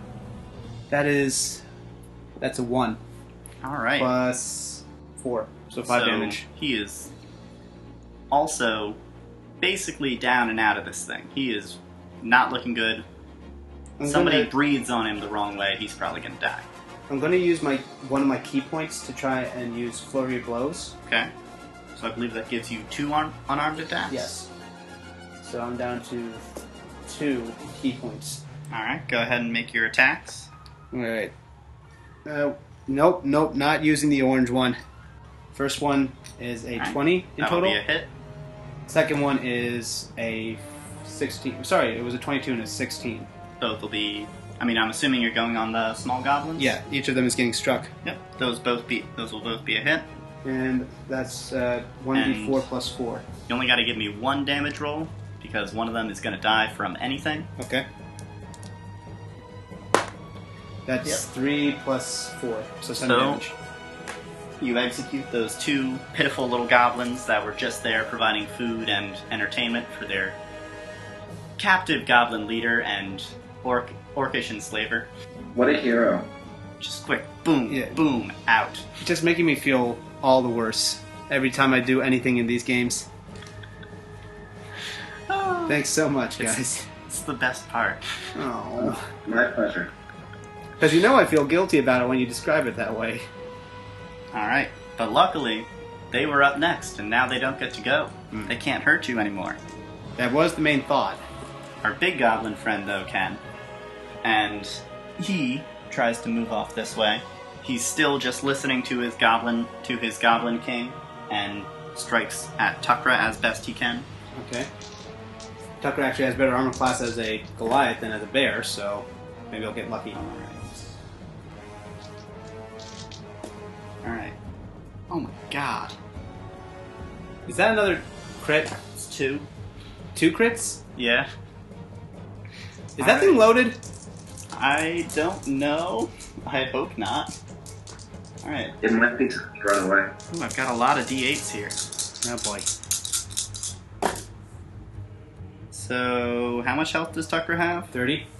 He's fine. It's only 15 points of damage. Oh, okay. That's not that bad. Yeah. But he gets 2 solid, abnormally strong blows. They hammer on down, one shoulder, then the other shoulder, almost in a fancy nunchucks kind of twisting around display of attacks. Alright. And now it is Tucker's turn. Alright, so he's taking those 2 blows, and I'm going to check something quickly. What spell What you did look you on? do? Moonbeam. Instead, he's going to cast Hold... Oh. Does that require concentration? Hold person? Yeah. Don't know. Checking. I don't think it does. Choose a humanoid. Concentration up to 1 minute. Okay. Would I be able to maintain concentration in bear form? Or Yes. in a beast form? Okay, that's what I was worried about. Alright, Tukra is going to cast Hold Person on the Goblin King. On the Goblin King? Okay. Yeah. He's going to use... He doesn't have 3rd level spell slots yet, but he's going to use the last of his spell slots to try and cast Hold Person on this Goblin King. Okay. Let's not use that die. Yeah. I don't want to. I feel like that one's cheating. Let's see here. The target must succeed on a wisdom saving throw or be paralyzed for the duration. At the end of each of its turns, the target can make another wisdom saving throw. On success, the spell ends on the target. Alright, so you hold up kind of your Rowan staff, your casting implement. You speak and point, and the Goblin King tenses up and is stuck and only can move his eyes. Completely frozen. This could be an act, or this could be genuine freezing. You don't know. Alright. But now, Well, Tucker has a bonus action he'd like to do. Bonus action, he's going to morph into a direwolf. Alright. Use his second beast form for the day. Okay, so he is all beasted up. And what's his HP? Doing this mostly for the HP. Let's see here. Direwolf. Direwolf. Large beast. 37 hit points. I still don't get how the direwolf is bigger and badder than the... It's a dire wolf. It's a dangerous wolf. Fine. Where's the freaking dire bear? They didn't make one because that'd be too scary. Oh, come on. Let me be a dire bear. I want to be a dire bear. Okie doke. Right. So now it goes back up to our captain. Tukra has immobilized one of his foes and transformed into a big scary wolf. Looks extra big because he was already big before. So now our orc captain looks on. He sees one of his servants has been kind of immobilized. He assumes it's by fear. He doesn't know he's not familiar with spells and spell casting and all that very much. But he's not particularly smart. He still thinks he can simply take out Kale. He thinks Kale looks like the strongest one. If he can destroy Kale, he can destroy the morale of you other adventurers. He'll take a... Even with those black skeletal wings sprouting from his back and his completely blackened eyes. Yeah. He doesn't think you look that tough. He raises his blade, he calls out another war cry. He maneuvers around his banner and gets 1 hit on you. Alright. Oh, for a second I thought that was the 10. No, that's the 1. He gets 4 points of damage on Kale. Kale's down to 11? Kale must have been able to defend deftly. He only managed to hide behind the banner or something to mitigate the harm of one of the attacks. And now we move on to Kana's turn. Alright. Kana... Is Tukra within 5 feet? No, probably not. Of the King Goblin? Yeah. Yes, Tukra's within 5 feet of the King Goblin. Kana's going to shift up. Okay. And she's going to use her... She's going to... As she moves, she's going to draw her daggers, put away her short bow. Okay. And she's going to make an attack with her cold iron dagger on the Goblin King. Paralyzed. Does that give advantage? Yep, advantage. And any hit will be a critical hit as long as you're within 5 feet. Oh. 15 plus 6. That'll be a 21. hit. Alright. And it's a crit, you said? Yep. So that's 1d4 for that plus sneak 2d6. attack. 2d6 for the sneak attack plus another 2d6, or what was it? Plus another 1d4 and another 2d6. Another 1d4, another 2d6. Holy criminy. Yeah, she gets a lot of dice. Yeah, she does. Okay. Let's see here. 18, and the plus 4 from the dagger normally, plus the 1 cold damage. Alright, so 23 damage on our Goblin King. That is enough to completely wipe him out. Nice. He kind of sags. The dagger just kind of goes straight in. He sags down, but because he's still immobilized, his body just stays upright. He's completely He's completely dead. His eyes roll back, but he cannot move still because Tucker is still holding him in place. Right. Alrighty. Now it moves on to Kale's turn, as our King Goblin is down. Kale? Yeah.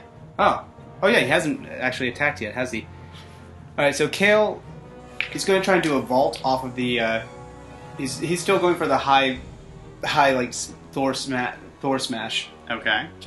So he's going to run up with his wings, his skeletal wings spread, vault off of, like, kick off of the table? Like, hop up onto the table, jump and flip off, and then try and strike down. Yeah. Okay. So, go like that and that? Yeah. Okay. At this point, he's just wants to make it work. He's been having a bad day. Okay. I presume you're doing your flashy combat? Flashy combat. Alright, go ahead and make your... Alright, you trip as you get up onto the table. You manage to stand up and can make a normal attack. He rolled a 1. Kale's just not having a good day. Kale attacks, but he's up on the table now. Mm-hmm. He rolls a 1 again. You just can't use any of your dice. What the heck, Kale? Does it count if it's a crit fail? Oh, he's so good because he's so bad. Alright, so Kale has an eventful turn. Would you like to do anything else? Just guard. Well, that's a whole action, man. I know. No, I mean, as in he's just getting he's just bracing himself. He's just gonna get ready to get hit. Yep. All right, now it's Cypress's turn.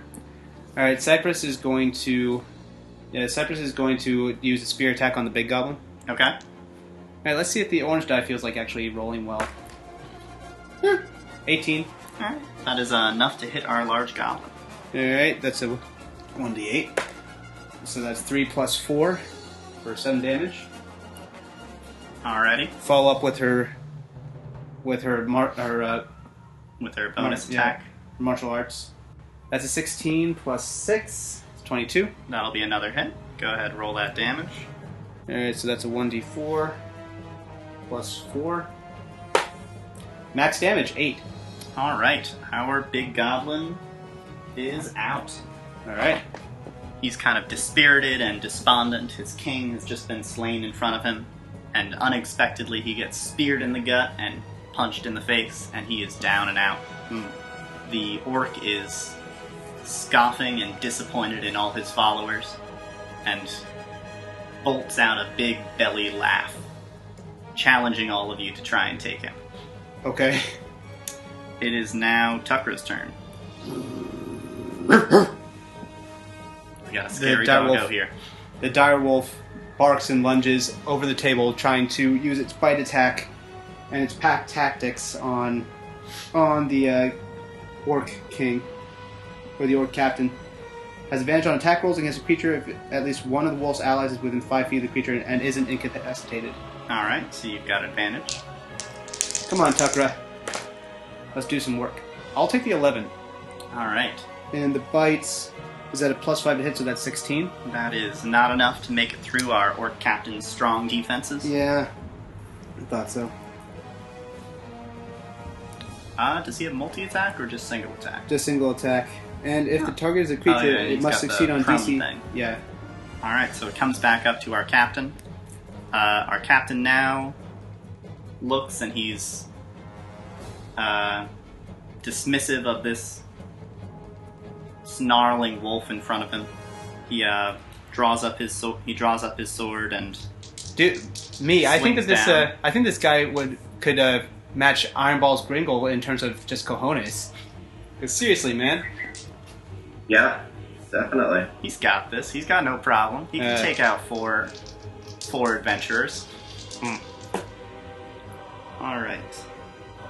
What is your AC as that doggo? 14. Doesn't quite manage to hit you with his first swing, but his second swing lands solidly upon thee, Okay. dealing a nice solid 11 slashing damage. Wow. Kind of crushes down upon you. Big bleeding wound in the back. Down to 26. And as he hits you, the orc captain again kind of looks about. He points over at the comparatively small Kana and Kana off in the corner and just kind of lets out a smirk in her direction. Now it's Kana's turn. In response to the smirk, she's just going to draw her bow again and fire at him. Alright, taking a shot at him. Yep. Not at advantage, obviously, but... Alright, the arrow kind of ricochets wildly around the room, missing not managing to find purchase in anything. I'd say that, and she fired 4 arrows in the last one, so she's probably up to 81 again. Yeah, sure. So she's down to 80. Or no, she should be at 79 again because we fired an arrow at somebody beforehand. Mm-hmm. Can't remember At who. the Goblin King. The Goblin King, right? Okay. She's going to try and back and hide in the shadows of the passage they came down. Okay, make a roll. She's just hiding in shadows. Yeah, that's a 3. All right. She's not very good at hiding in shadows. Yeah. She feels the eyes of the orc captain still watching her. Right. All right, now it is Kale's turn. Kale's going to try once again for that flashy combat, leaping off of and landing. Man, he's really obsessed with that flashy combat. Yeah. I feel like he'd be trying to just hit it at this point. Yeah. Oh! That's a 19 on his roll. Alright, it's finally a fancy enough move that it can dazzle and surprise the orc captain, so you may make an attack at advantage. I wish I had just went the basic roll. You would have gotten the advanced crit. I'm calling 2 1s on this roll now. Oh. Let's see it. Okay, a 3 and a 6. Basically the same. What happens when you get greedy? Yeah. If you fish for it's a advantage, 13. you're gonna not make a hit. I wanted to have it work at least once. Fine.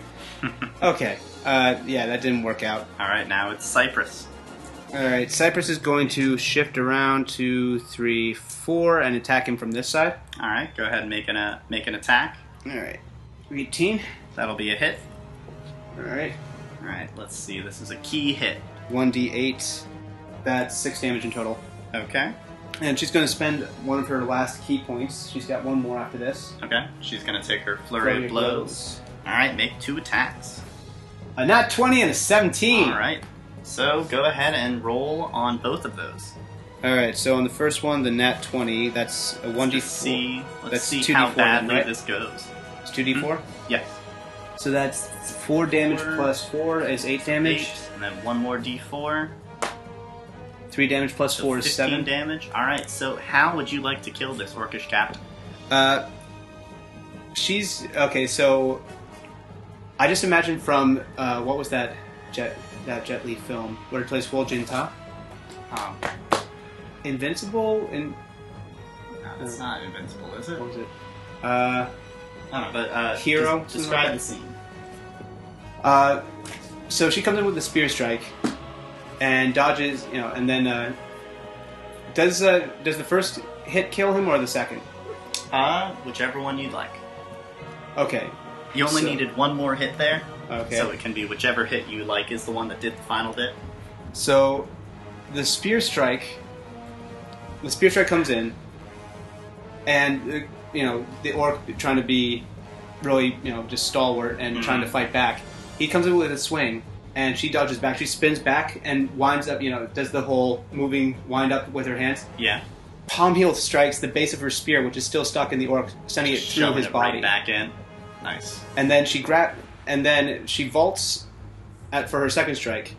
The orc's dead, but as a coup de grace, she pommels herself up on the spear, spins Yeah. around, and does a spinning back hook kick to break his neck Brutal. and bring him down. Alright. And that is enough to take out this orc. Now, Alright. Kale's just going to look at Cypress's work. He's going to look up and say, "Teach me." he wants to learn how to do some of those fancy moves. Yeah. Cypress is just going to look back and say, You should learn your own fighting style, my friend. You're strong, no denying that." And she's watching his skeletal wings evaporate into just black mist. It seems like you've got a few things to work out with yourself at first before you start trying to learn somebody else's fighting style. Alrighty. Okay, now let's see if a moderately important point comes up. Because you did a lot of standing on that table with those maps. Uh-oh. Alright, so good news. Like, a tiny little portion of the local area map is salvageable. Oh. But the other map has been trampled and torn apart by all of the attacks and stepping and jumping and general moving about on top of that tabletop. Kana's going to bring this up to Kale, and he's just going to look even more dejected because he's having the worst day. But no worries, the banner is still standing up perfectly tall. Would you like to investigate it? Definitely. I think I'll have Tucker do that since he's got the most magic and understanding. Okay, go for it. Especially investigation roll, right? Yep. Investigation's at a 0, so that's just a standard 15. Alright, so you saw as the orc captain originally took it out, it was just a short, about 1 foot tall iron or steel rod. He pressed a button on it and it extended. There's a button on the back. And when Tucker presses it, it shrinks back down into that 1 foot tall iron rod. So, okay, is this an actual weapon, or is it, or could it be used as a weapon? Because I think that'd be a pretty cool bow staff for a certain. I mean, elf. when you hit it before with all of Kale's strength, it didn't move. It seems like it couldn't move while it was extended out as a banner. It did have some pretty interesting qualities when the orc captain did grab it and cried things at people. So it might be useful to look at and experiment, see if you can sit with it later and find out what it does. Exactly. All right, I think the group's going to do an investigation of the room. Okay. There are 3 passageways out of this room. They all have markings. There's the mushroom kind of marking for the mushroom where you came from. There's that sort of circular round area, or round sort of marking that looks like the warg nests. And there's a little hole with a sun in it by the last marking. That's the one that's off to the north there. From your kind of feeling for the area, you think basically that's back to the mushroom area, that's back to the entrance, that's off somewhere you haven't been yet. All right. You guys are feeling fairly... How are you feeling, actually? Tired, in pain. Tucker's going to stay in wolf form until they're ready to head home. Okay. So what other things would you like to investigate about the room? Like, what other things are you looking for, searching for? Loot the bodies. Loot the bodies. Okay. Well, there's not really that much in the room. There's a strange kind of bronze figurehead. Like it looks very similar to the black phoenix that was on the banner. It's made entirely out of bronze. The mouth seems to articulate so it can open and close. And it looks like there's a place for something to be inserted into the back of it. But you don't know, it doesn't seem to have any purpose or use. Might as well take it along just in case. It is a curiosity. Okay. There's the tatters of the map, which perhaps someone who is exceptionally good at cartography could take a look at it and figure out what in the world this stuff was supposed to be. I think Kana would bring it along. Okay. Other than that, there's assorted rubbish out by the bed where the king would sleep. It looks like it's been picked over and the best stuff has been taken by the orcs already. But there's a couple more vials of strange different liquids. This one is kind of a it's a very strange liquid. It's not a normal looking color. Something like this doesn't normally occur in nature. It's like a dark, kind of a really dark, rich neon blue. All right. Very odd, very unnatural, and it doesn't move. Like, however you turn it, it stays exactly where it is, but it's still clearly swirling and moving around inside of it. All right, I guess they'll grab that. All right. That is the only other thing that seems of any worth in the room. All right. So what would you like to do now? You fought through 16 goblins, a black pudding, bunch of other stuff. What do you want to do from now? I'd take a short rest, I think, and then head back to the sun area. Inside the cave structure? That's a good point. I mean, you can. No, I think it's time to head back. Okay. They cleared out most of it. The only area that they didn't see was the warg area. Mm-hmm. Like the warg nest area. So they're gonna head to area A1. Okay. So you head back out to the entrance. All right. So they're walking. They're walking. You see the slain bodies of your goblinoid and orcish enemies. Tucker's in the lead and he's sniffing out while Kale's light cantrip is still going. You smell a new scent that you don't recognize. Tucker's at the entrance of the cave. Tucker's gonna start growling. Okay, so as you are waiting out by the entrance of the cave, you begin to hear hiding. Yeah, you're hiding. I believe you're perched. Maybe like covering yourself up with mud and dust and stuff on the top of the cave entrance. No, that's undignified. I'm just kind of perched. Just kind of perched there. Invocation. Well, you begin to hear the growling of a direwolf. It sounds dangerous. What would you like to do hearing that growling noise? Well, I'm hidden, so I'll just stay there and wait to see. Stay there and wait? Alright. So, while you smell this scent, it seems to be kind of just coming from the entrance. Nothing doesn't smell strong. It doesn't smell inside the cave very strongly of it. It smells stronger as you're going out. What would your party like to do? Is there any way other than growling that Tucker is going to try and alert these guys that something's up? He's not rushing forward. He's going to, after a second, he's going to stop growling. He's going to look back at Kale and Kana, and then just make his head, or he's going to do sort of this gesture with his head, like rolling his head, trying to indicate for them to go forward. Okay. And are they going to? Kale's going to walk forward and just call out, "Hello?" If Tucker's not seeing this as a threat that needs immediate action, then he's going to just see if he can actually talk to whatever's there. Okay. So you hear a man's voice, deep and melodical. It's definitely a radio voice. It's smooth as whiskey, and it says, "Hello." I'm going to use minor illusion to make a voice come from outside of the cave, asking, "Are you the exiles or whatever?" So yeah, you hear a voice saying, "Are you the exiles or whatever?" No, we're the outcasts. Yeah, whatever.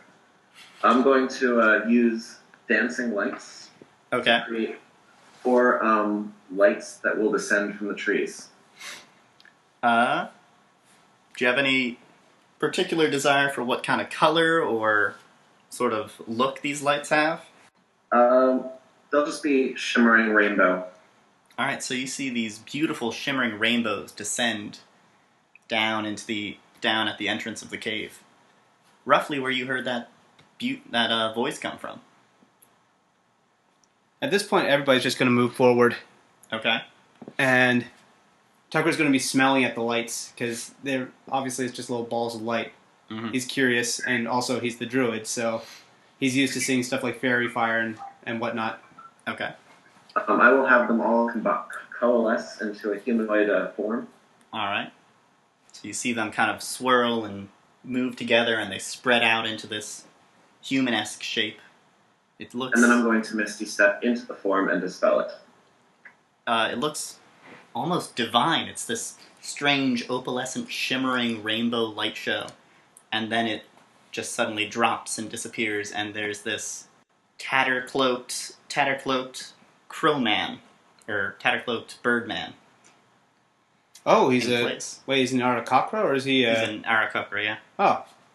I thought Arakocra didn't exist in the world, but they can only be made in flocks by wizards, right? Kenku can be made in flocks. Arakocra have a special place they come from. Oh, okay. Well, Kale's going to clap, and not like sardonically. He's actually impressed with the light show. Okay. But I don't know if Tur would know that he's from a bard troupe, so he's used to flashy shows of magic. Have no fear. I am here to protect you and help you and guide you along your path of heroism. Okay, says Kale.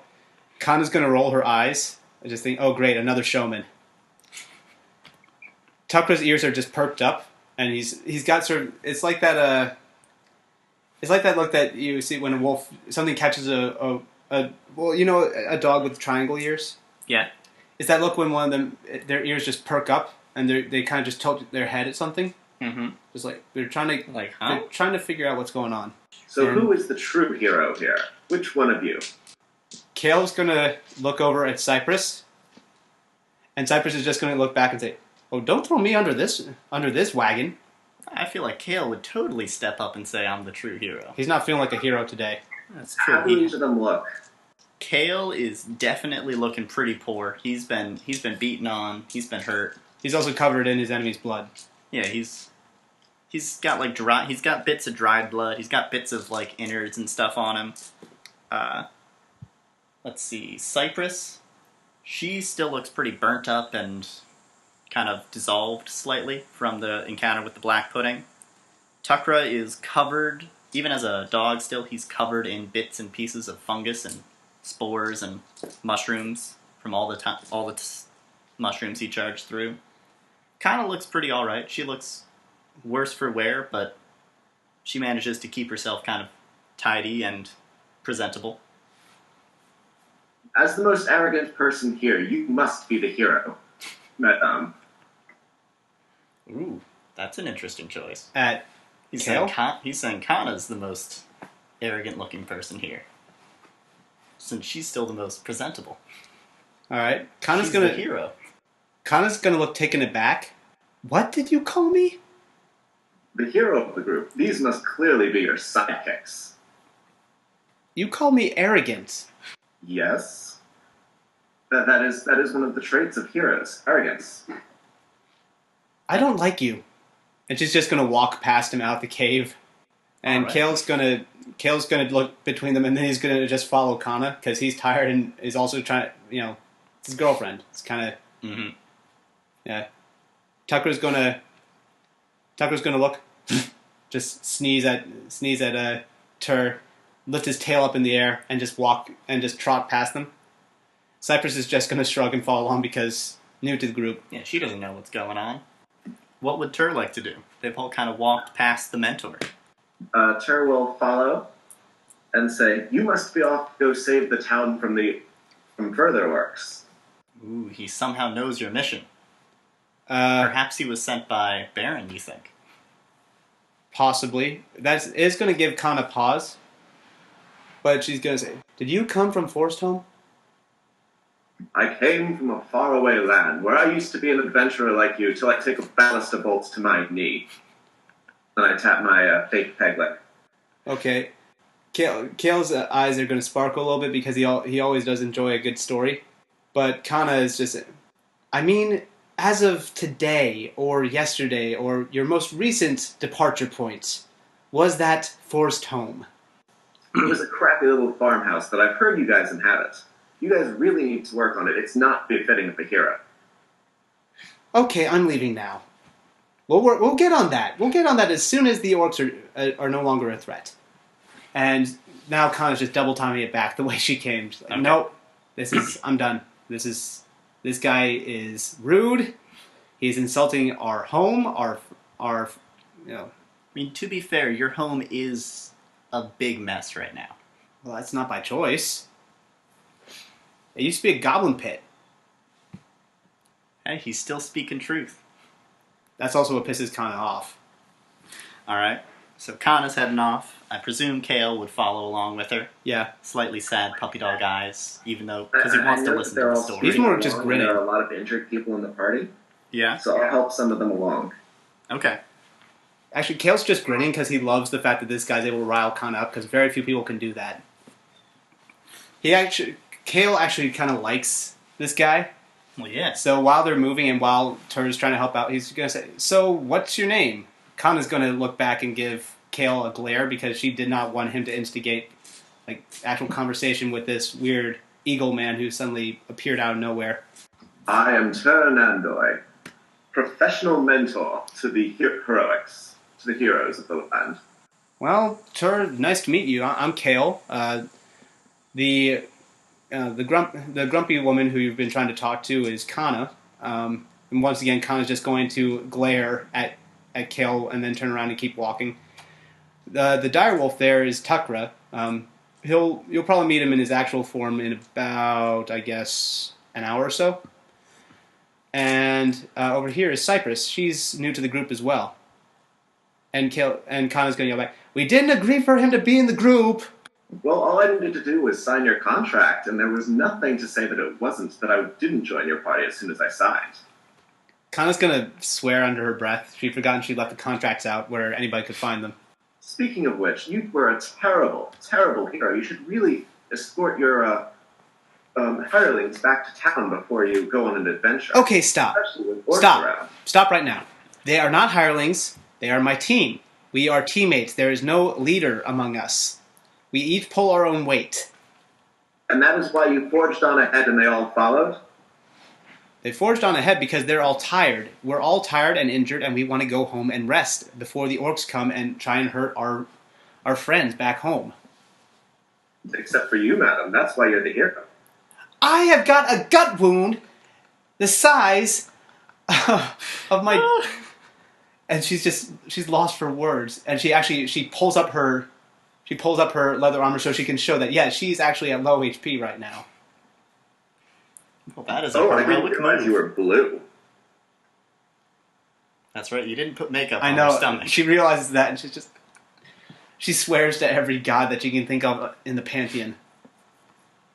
So clearly the blue person cannot be the hero. Who is actually the hero of the group? So I guess that depends, and this is Kale talking, I guess that depends on your definition of heroism. See, now that's a very unheroic thing to say. Well, everybody has their own idea of hero. Who is the most heroic right now? I guess... I would say it'd be Tukra.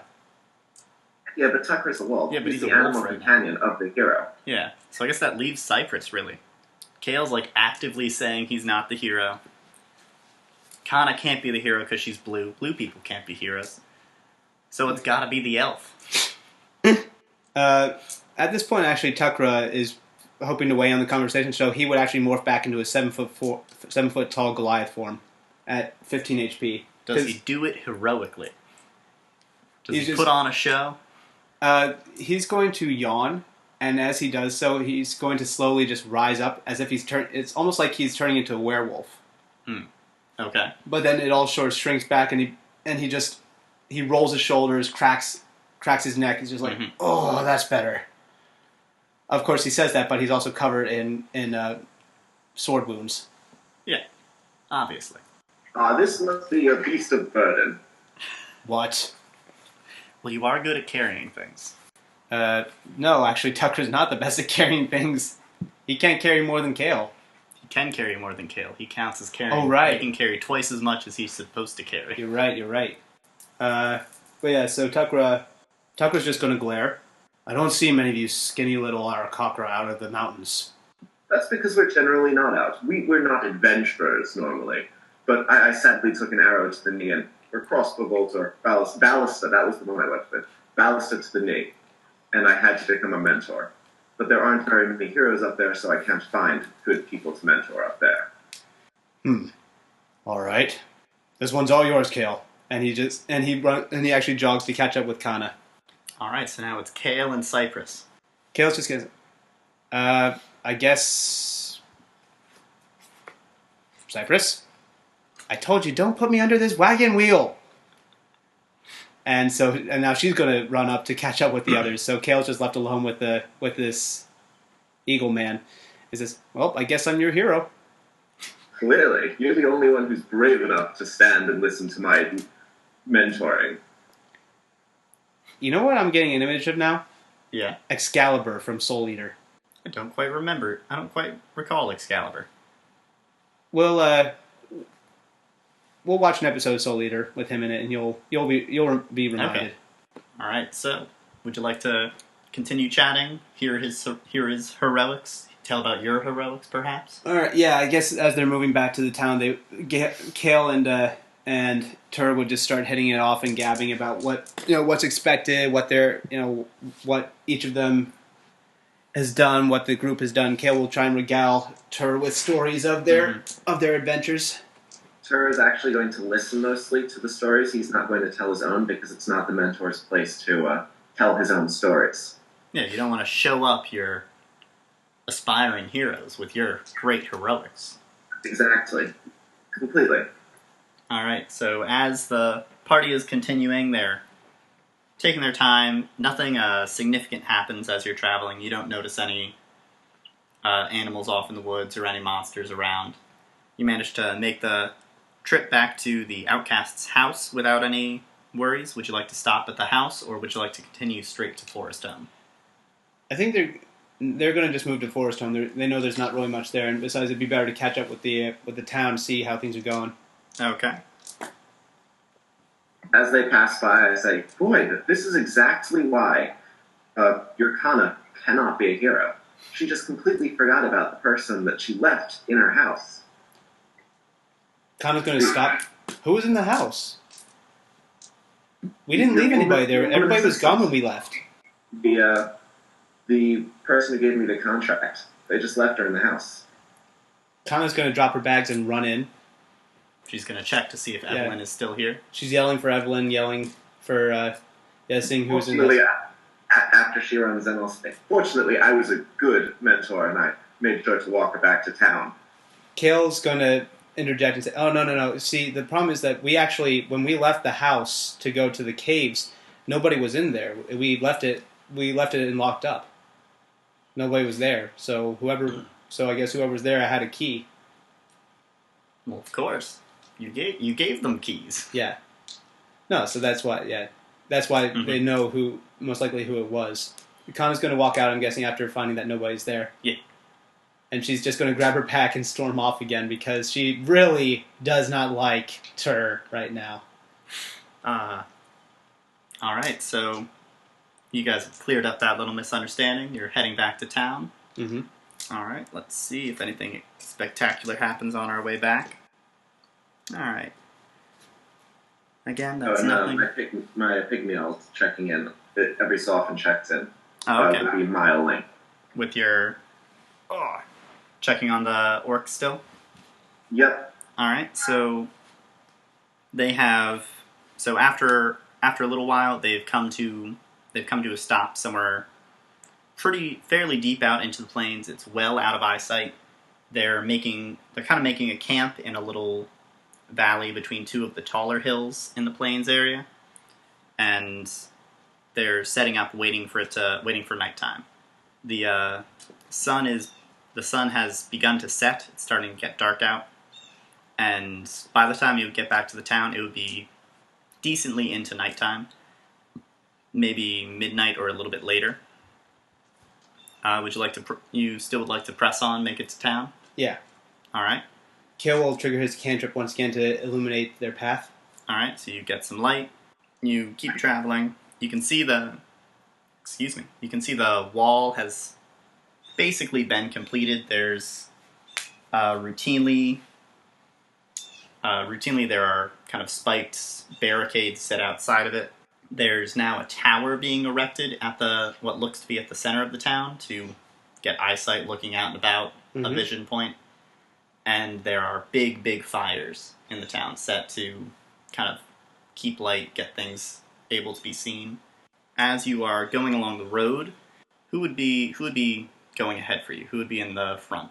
Kana, because she's kind of stalking off. No, Kale will be in the front now because since he's got in the way with the light. Okay. I would like Kale to make a perception check for me. All right.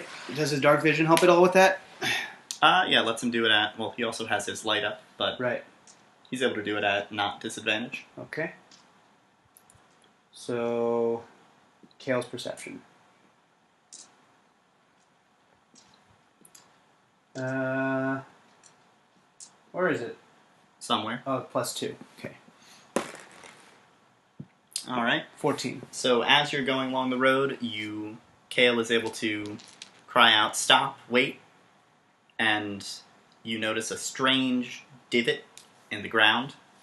It looks like they have also been installing traps of some sort out and about. Would you like to see what the trap does, or just walk around it? Let's just walk around it. No point in disturbing it if it's they're trying to keep it hidden from the orcs.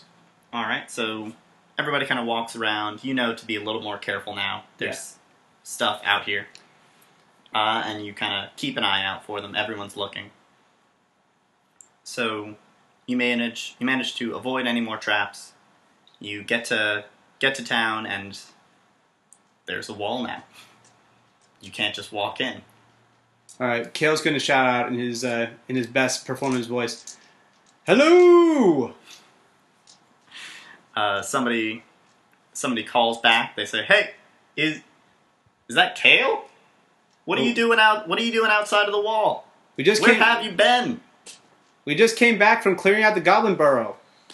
Well, good, but we were worried about the orcs. Can you tell us anything about the orcs? There were orcs there too. They were there enslaving the goblins. And don't worry, those orcs are far away. They are still preparing. You have done well. Oh, who are you? Thank goodness, though. How do you know that? Let us in and we'll tell you. It is my job to know many things. Well, fantastic. Here, wait a minute. We'll let down a ladder. You can climb in. You hear some kind of huffing and puffing. Somebody tries to throw something up. It doesn't, kind of clatters. It doesn't quite make it. Tucker's just gonna go. They gather it up again, throw it over. Yeah, he's wishing at this point that he had actually learned how to turn into a flying animal by now. And luckily, Tucker is very tall because the ladder is actually kind of short, and it can't quite make it down to the ground. Tucker's the only one who can reach the ladder to pull it down low enough that everyone can climb. That is lucky. So you guys climb up the ladder, make it over. They've got like a nice big They've got a nice big cushy landing area next to the wall they've made quickly. You guys jump down. The sort of not exactly guard, but watchman, I guess you could call him. You recognize him as a regular at the tavern. He instantly recognizes all you guys, except for Tur. He says, "Are you the guy who knew about the orcs?" Of course, that is a mentor's job after all. So I'm going to need you to come with me, and we're going to go talk to Baron. And I think he wants to know about the orcs, probably, maybe. I don't know. What do you think? Would he want to know this? Well, he's not the hero. He's not the hero of this land, so he doesn't really need to know. That's the job of the hero. To know and deal with the situation as it comes up. Khan's going to facepalm and just interject. Yes, he should probably hear about this. Okay. Tur, could you come with me and we'll go tell Baron? And, he's kind of heroic. Wouldn't you say he's heroic? He's pretty heroic. I think he's heroic. Kale would nod along. He'd say, yeah, he's heroic. Khan would actually see an opportunity to say, oh, yes, he's very heroic. But he's a half-orc. He can't be a true hero. Oh, really? I never knew that. Well, I guess these guys are the real heroes then. And at this, Kale's actually going to look aghast. They're all going to look aghast at what Tur just said, because that's racist as heck. Yeah, they're very accepting here, but he might know something. They might not. There might be something about half-orcs that they can't be heroes. Right. They would never know here. But so he still says, "Well, you know what? I still think we should tell him. If you don't want to come with me, I'll go let him know. You said they're building a camp. They're not moving yet." Well, if the hero said that I should tell, then I will go and tell. Oh, okay. So what do you think? Should we tell him? He's asking Kale now. Yeah, Kale has a split second where he's looking around, expecting somebody else to respond. Oh yeah, definitely. We should go definitely talk to Baron. Okay, yeah, let's all go talk to Baron. He starts waving along. He calls out to another person. Hey, I need you to take all these guys to see Baron. They got some important information. Oh, and let everyone know, Kale and the what do you guys call yourselves again? The Outcasts? Kale and the Outcasts are back. That means Kana and all them. It's a new name. They haven't had it for very long. You need a new one. Replace that one. That one's awful. Kana is really... She's just got nothing but hatred in her eyes for Tur at this moment. Because she was the one who came up with the name. But, so a small young man comes up to you. No, you didn't meet that family yet. But he starts leading you around. He says, come with me. His voice is still kind of breaking and going up and down. He takes you in towards the center of town, under the construction of the big tower. And there you see Baron Rockfist, that pale half-orc. He's talking to a slim, elegant-looking, slightly elfish-looking man.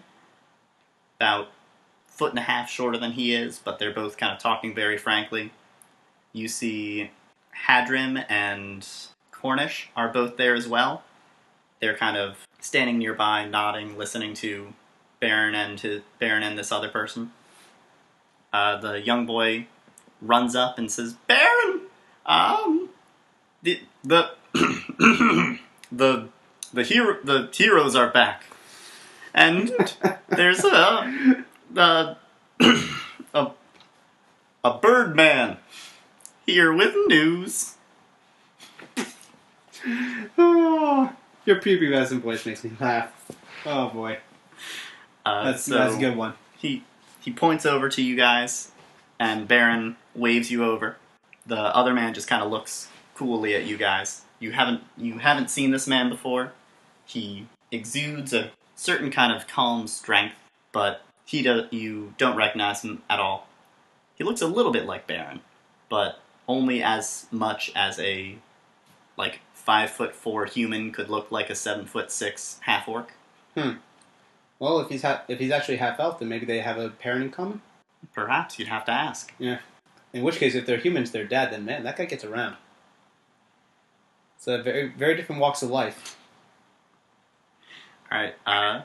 So what would you guys like to do? Would you like to go talk to them? Would you like to ignore them? What would the hero like to do? Kale's gonna go along. Okay, Kale's just gonna walk up and wave to everybody. Hopefully, just get everybody's attention. Let them know, hey, how's it going, guys? Well, I mean, it's going about as well as you can see, says Baron. We've finished the wall. As I'm certain you noticed, we've laid many traps out for the orcs. But we're worried. We don't know when they're going to come. We know they'll probably come at night. Well, you know what that means. We gotta loosen up the tension a little bit. Hadrim, how about a round for everybody? Just one, though. Gotta make sure that we're not completely soused. If you think that's a good idea, Kale, well, Cornish, do we have enough beer? Cornish looks over and says, I think we've built enough for the town. He kind of heads off, goes to get a couple big barrels, starts calling around, "We're having a drink! Everybody come out!" And once the crowd starts to gather, Kale is going to tell the tale. All right. Of what happened down in the goblin burrow, and then once he's regaled them with their great war, with their great combat and their dire straits, and I'm hoping that he'll actually, upon mentioning the spores, I'm hoping that somebody in the crowd would take interest upon hearing that Takra and he have been exposed. Well, certainly, but for that, as Kale is telling the story, would you like Tur to interject with any comments, changes, mentions of real heroism, anything like that? First, I'll let the story play out, because I need to get a good feel for how he tells the stories. So, I'm assuming this is just as normal, slightly embellishing things, making it sound much more heroic and less frantic and dirty. Yeah, he's definitely going to describe Cypress's combat because he wants to play up their new member. Okay. But once he's finished telling the story, he'll turn it. And upon returning, returning to the mouth of the Dread Barrows, we discovered our new ally and possible future mentor, Tur, who also has been keeping tabs, for the good of the town, has been keeping tabs on the orc raiding party that that has been a concern. And when he introduces you, would you like to do any tricks, show off yourself as a mentor, just simply stand there quietly in the corner? Stand there quietly in the corner. Very mentor-heavy move. The townspeople are murmuring in surprise. They've never seen except for the young man who talked to you before, and Evelyn, they've never seen an Aarakocra before. But she has been talking to a few folks, and they're like, "Oh, that's the new guy. Yeah, I heard he signed a contract right away. Didn't even meet the heroes first, just knew they needed his help, signed on right away. She said he knew he knew every word in the contract, was able to read it all. Very impressive. There's murmurs through the crowd. So they're expecting great things. So not all of them are fully literate? Yeah, not all of them are fully literate. Huh. I didn't know that. I mean, it's a small town in the middle of nowhere. Things we assume in our modern society. Yeah. They might be extremely progressive, but that doesn't mean they know how to read. True. Which does mean, unfortunately, Kana's newsletters might not get everyone they want to. But, well, it's important. If they can actually read her newsletters, then, yeah, that's a good sign.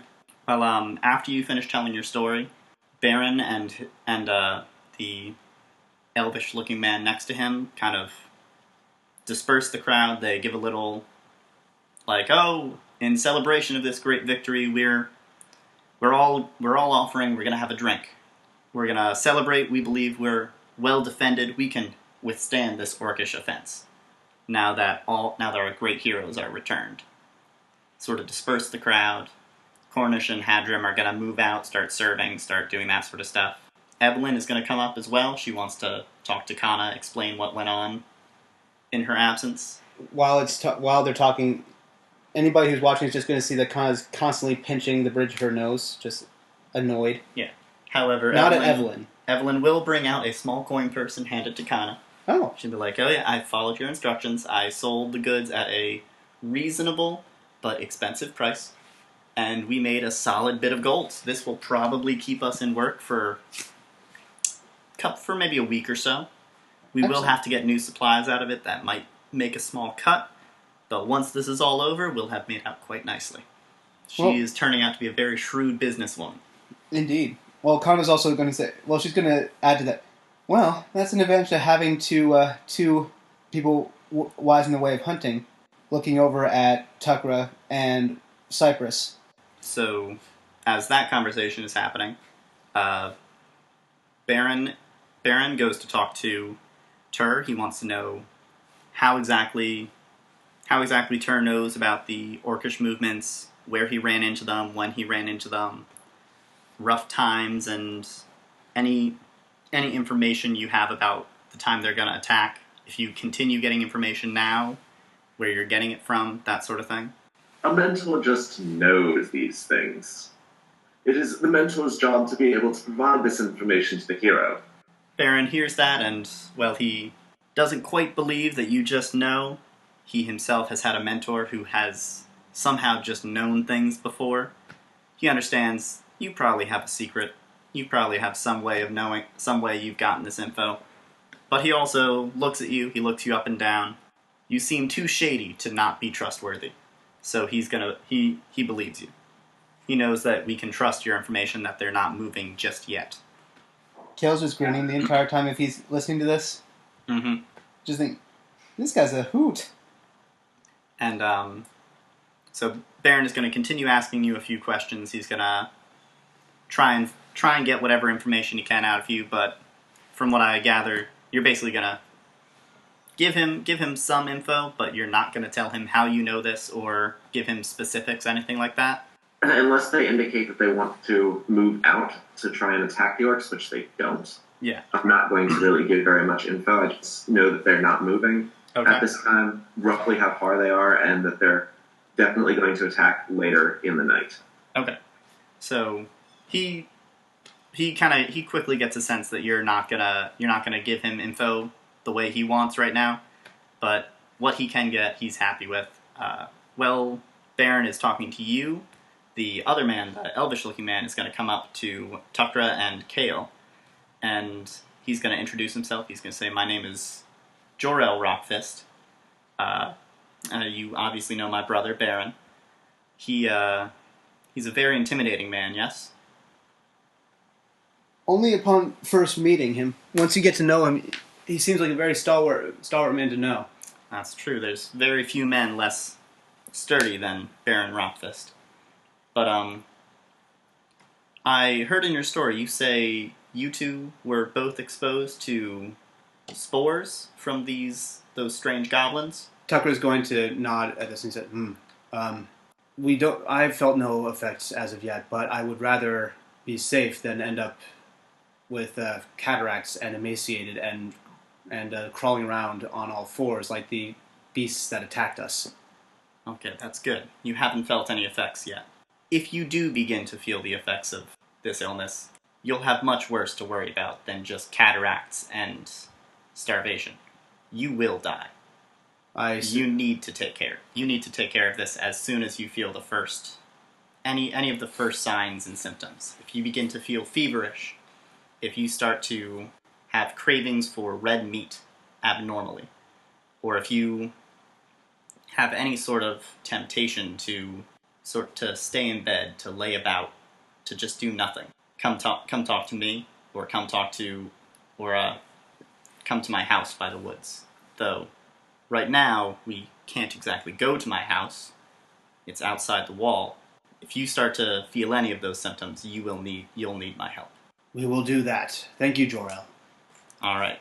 If there's You can always find me. I have my paperwork just like Baron's. As long as you write on it, I'll see it.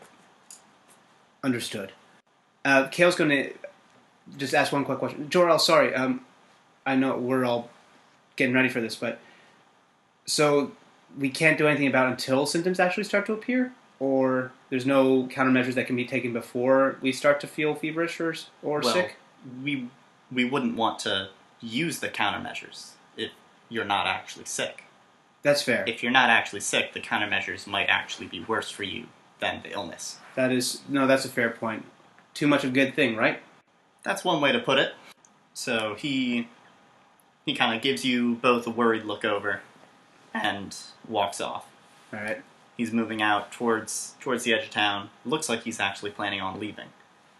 Baron is still questioning Tur. Kana and Evelyn are still talking. Everyone around is having a drink. And yes.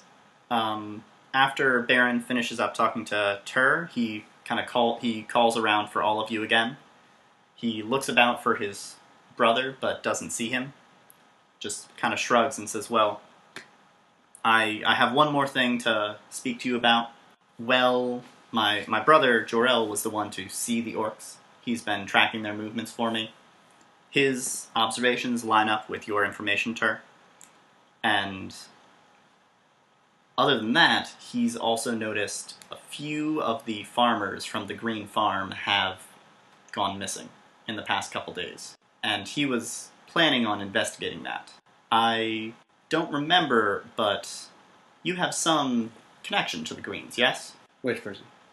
Is he addressing? He's talking to all of you. I do, says Tufra. How do you know them? I was the one who helped them with their previous issue. Their poltergeist. And you dealt with that? It was handled amicably? As amicably as you can with an angry spirit. He's trying to throw off the scent. He doesn't want them to know about the Lady Green. Okay. You would say that their farm would not be responsible for these disappearances? People could farm there safely? Last I checked. But there were trace elements of something else there. Something that ran a bit deeper. Nothing insidious at the time. Nothing that didn't seem to be balancing out. But if there has been a disturbance there in terms of any kind of magical or spiritual presence, then things could shift very quickly. But I'm no warlock, I'm no wizard. I'm a man of nature. Okay. Yeah? Me? What's up? It sounds like you need to have a hero go investigate rather than this beast of burden. Perhaps, but right now we have somewhat more pressing matters. This might be completely, but for later. This might be something to deal with when we get a chance. I did mean to ask, is there anything else you can think of that might lead to disappearances like this? Anything you've seen or observed recently? One thing. You remember the stories that Kana told of her adventures down in that sacred shrine of Ignobilis, yes? Yeah, she was assaulted by some snake men and then found some old witch down there. You think the witch could have done this? The witch is dead. We made sure of that. But one of the snake men showed uncanny properties in terms of near-death experiences. What do you mean? She cut off his head, and it seemed to have escaped. He says that quietly to Baron alone. Okay. Well, that's not good. I will have to think on this. I'll come talk to you again in the morning, hoping that these orcs have not attacked by then. I will be here if you need to find me. For now, go rest, heal yourself, heal your wounds, be ready to fight. All right. So, I guess it's wiser to take a short rest than initiate a long rest? It's your choice. All right. I think they'll do a long rest, but they'll have people... Do you want to set watches? Yeah. Okay. Cypress would do the... and since Cypress only has to technically rest for 4 hours, the rest of it would be spent doing a watch. Yeah. Okay. So, remind me what happens on a long rest. Everybody gets full health. They recover half their hit dice. Tucker would get back his and spell they get slots, their correct? spell slots. All right. But don't heal everyone just yet. Right. Would he at least get his spell slots? Not if he doesn't finish it. Right. Can we take a short rest as part of the long rest? Yes. If you guys get woken up beforehand, I will let you spend hit dice and all that stuff to heal. Okay. And short rest abilities and stuff will heal up. Sounds good. Let's see. So, you notice, if you're still checking in with your familiar, you notice about 5 hours into this rest you're trying to take, at about 5 in the morning or so, the orc camp starts to move. The orc camp starts to kind of get active. Are you gonna get up and tell everybody else? I'm going to get up and start to move over towards them. Okay. Let's see. Your best estimate is that it would take another 3 more hours for the orcs to reach the town from where they are. It looks like your distraction managed to keep them waiting longer than they had planned to, and they were waiting for the other orcs to return back to the fleet before they moved, reporting what happened. So it looks like you guys would be able to finish your long rest right as the orcs were reaching town. Would you like to finish the long rest, or would you like to switch to just doing a short rest to take part in the preparations? Let's finish the long rest. Okay. What do you I'm think? going to try and run some distractions. Okay. So you're gonna fly out and do some distraction stuff? Yep. Okay. If it's not too strenuous, I think that while the others were resting, and she would have already completed her long rest at 4 hours, if it's not, because she could help, would she be able to help with the preparations? Would Cypress be able to help with preparations? Well, she's finished sleeping after 4 hours, but she still needs to be doing no more than, like, reading or sewing or light activity. Then she'd probably just rest. She could take some of her time to talk with people, ask about, like, wash the items they've gotten, inspect them, play with them, see what they do. Okay. Alright. And I think this will be a good place to call it. We can pick this up next time. Oh. All right. Ouch. Well, thank you, Riley. Once again, an amazing adventure. A lot of fun. And many thanks to me, Wickersham, for taking the time to join us on this epic adventure. It's great to have you back, me. It's nice to have fellow voices, and I kind of like the dynamic that's forming between the different party members now. Oh yeah, I'm already loving her. Yeah. He and Tucker are now still my favorite characters. Awesome. Ugh. All right. But yeah, thank you, everyone, and, well, please stay tuned for the next one. Yeah, it'll be an exciting time. Have a good night, y'all.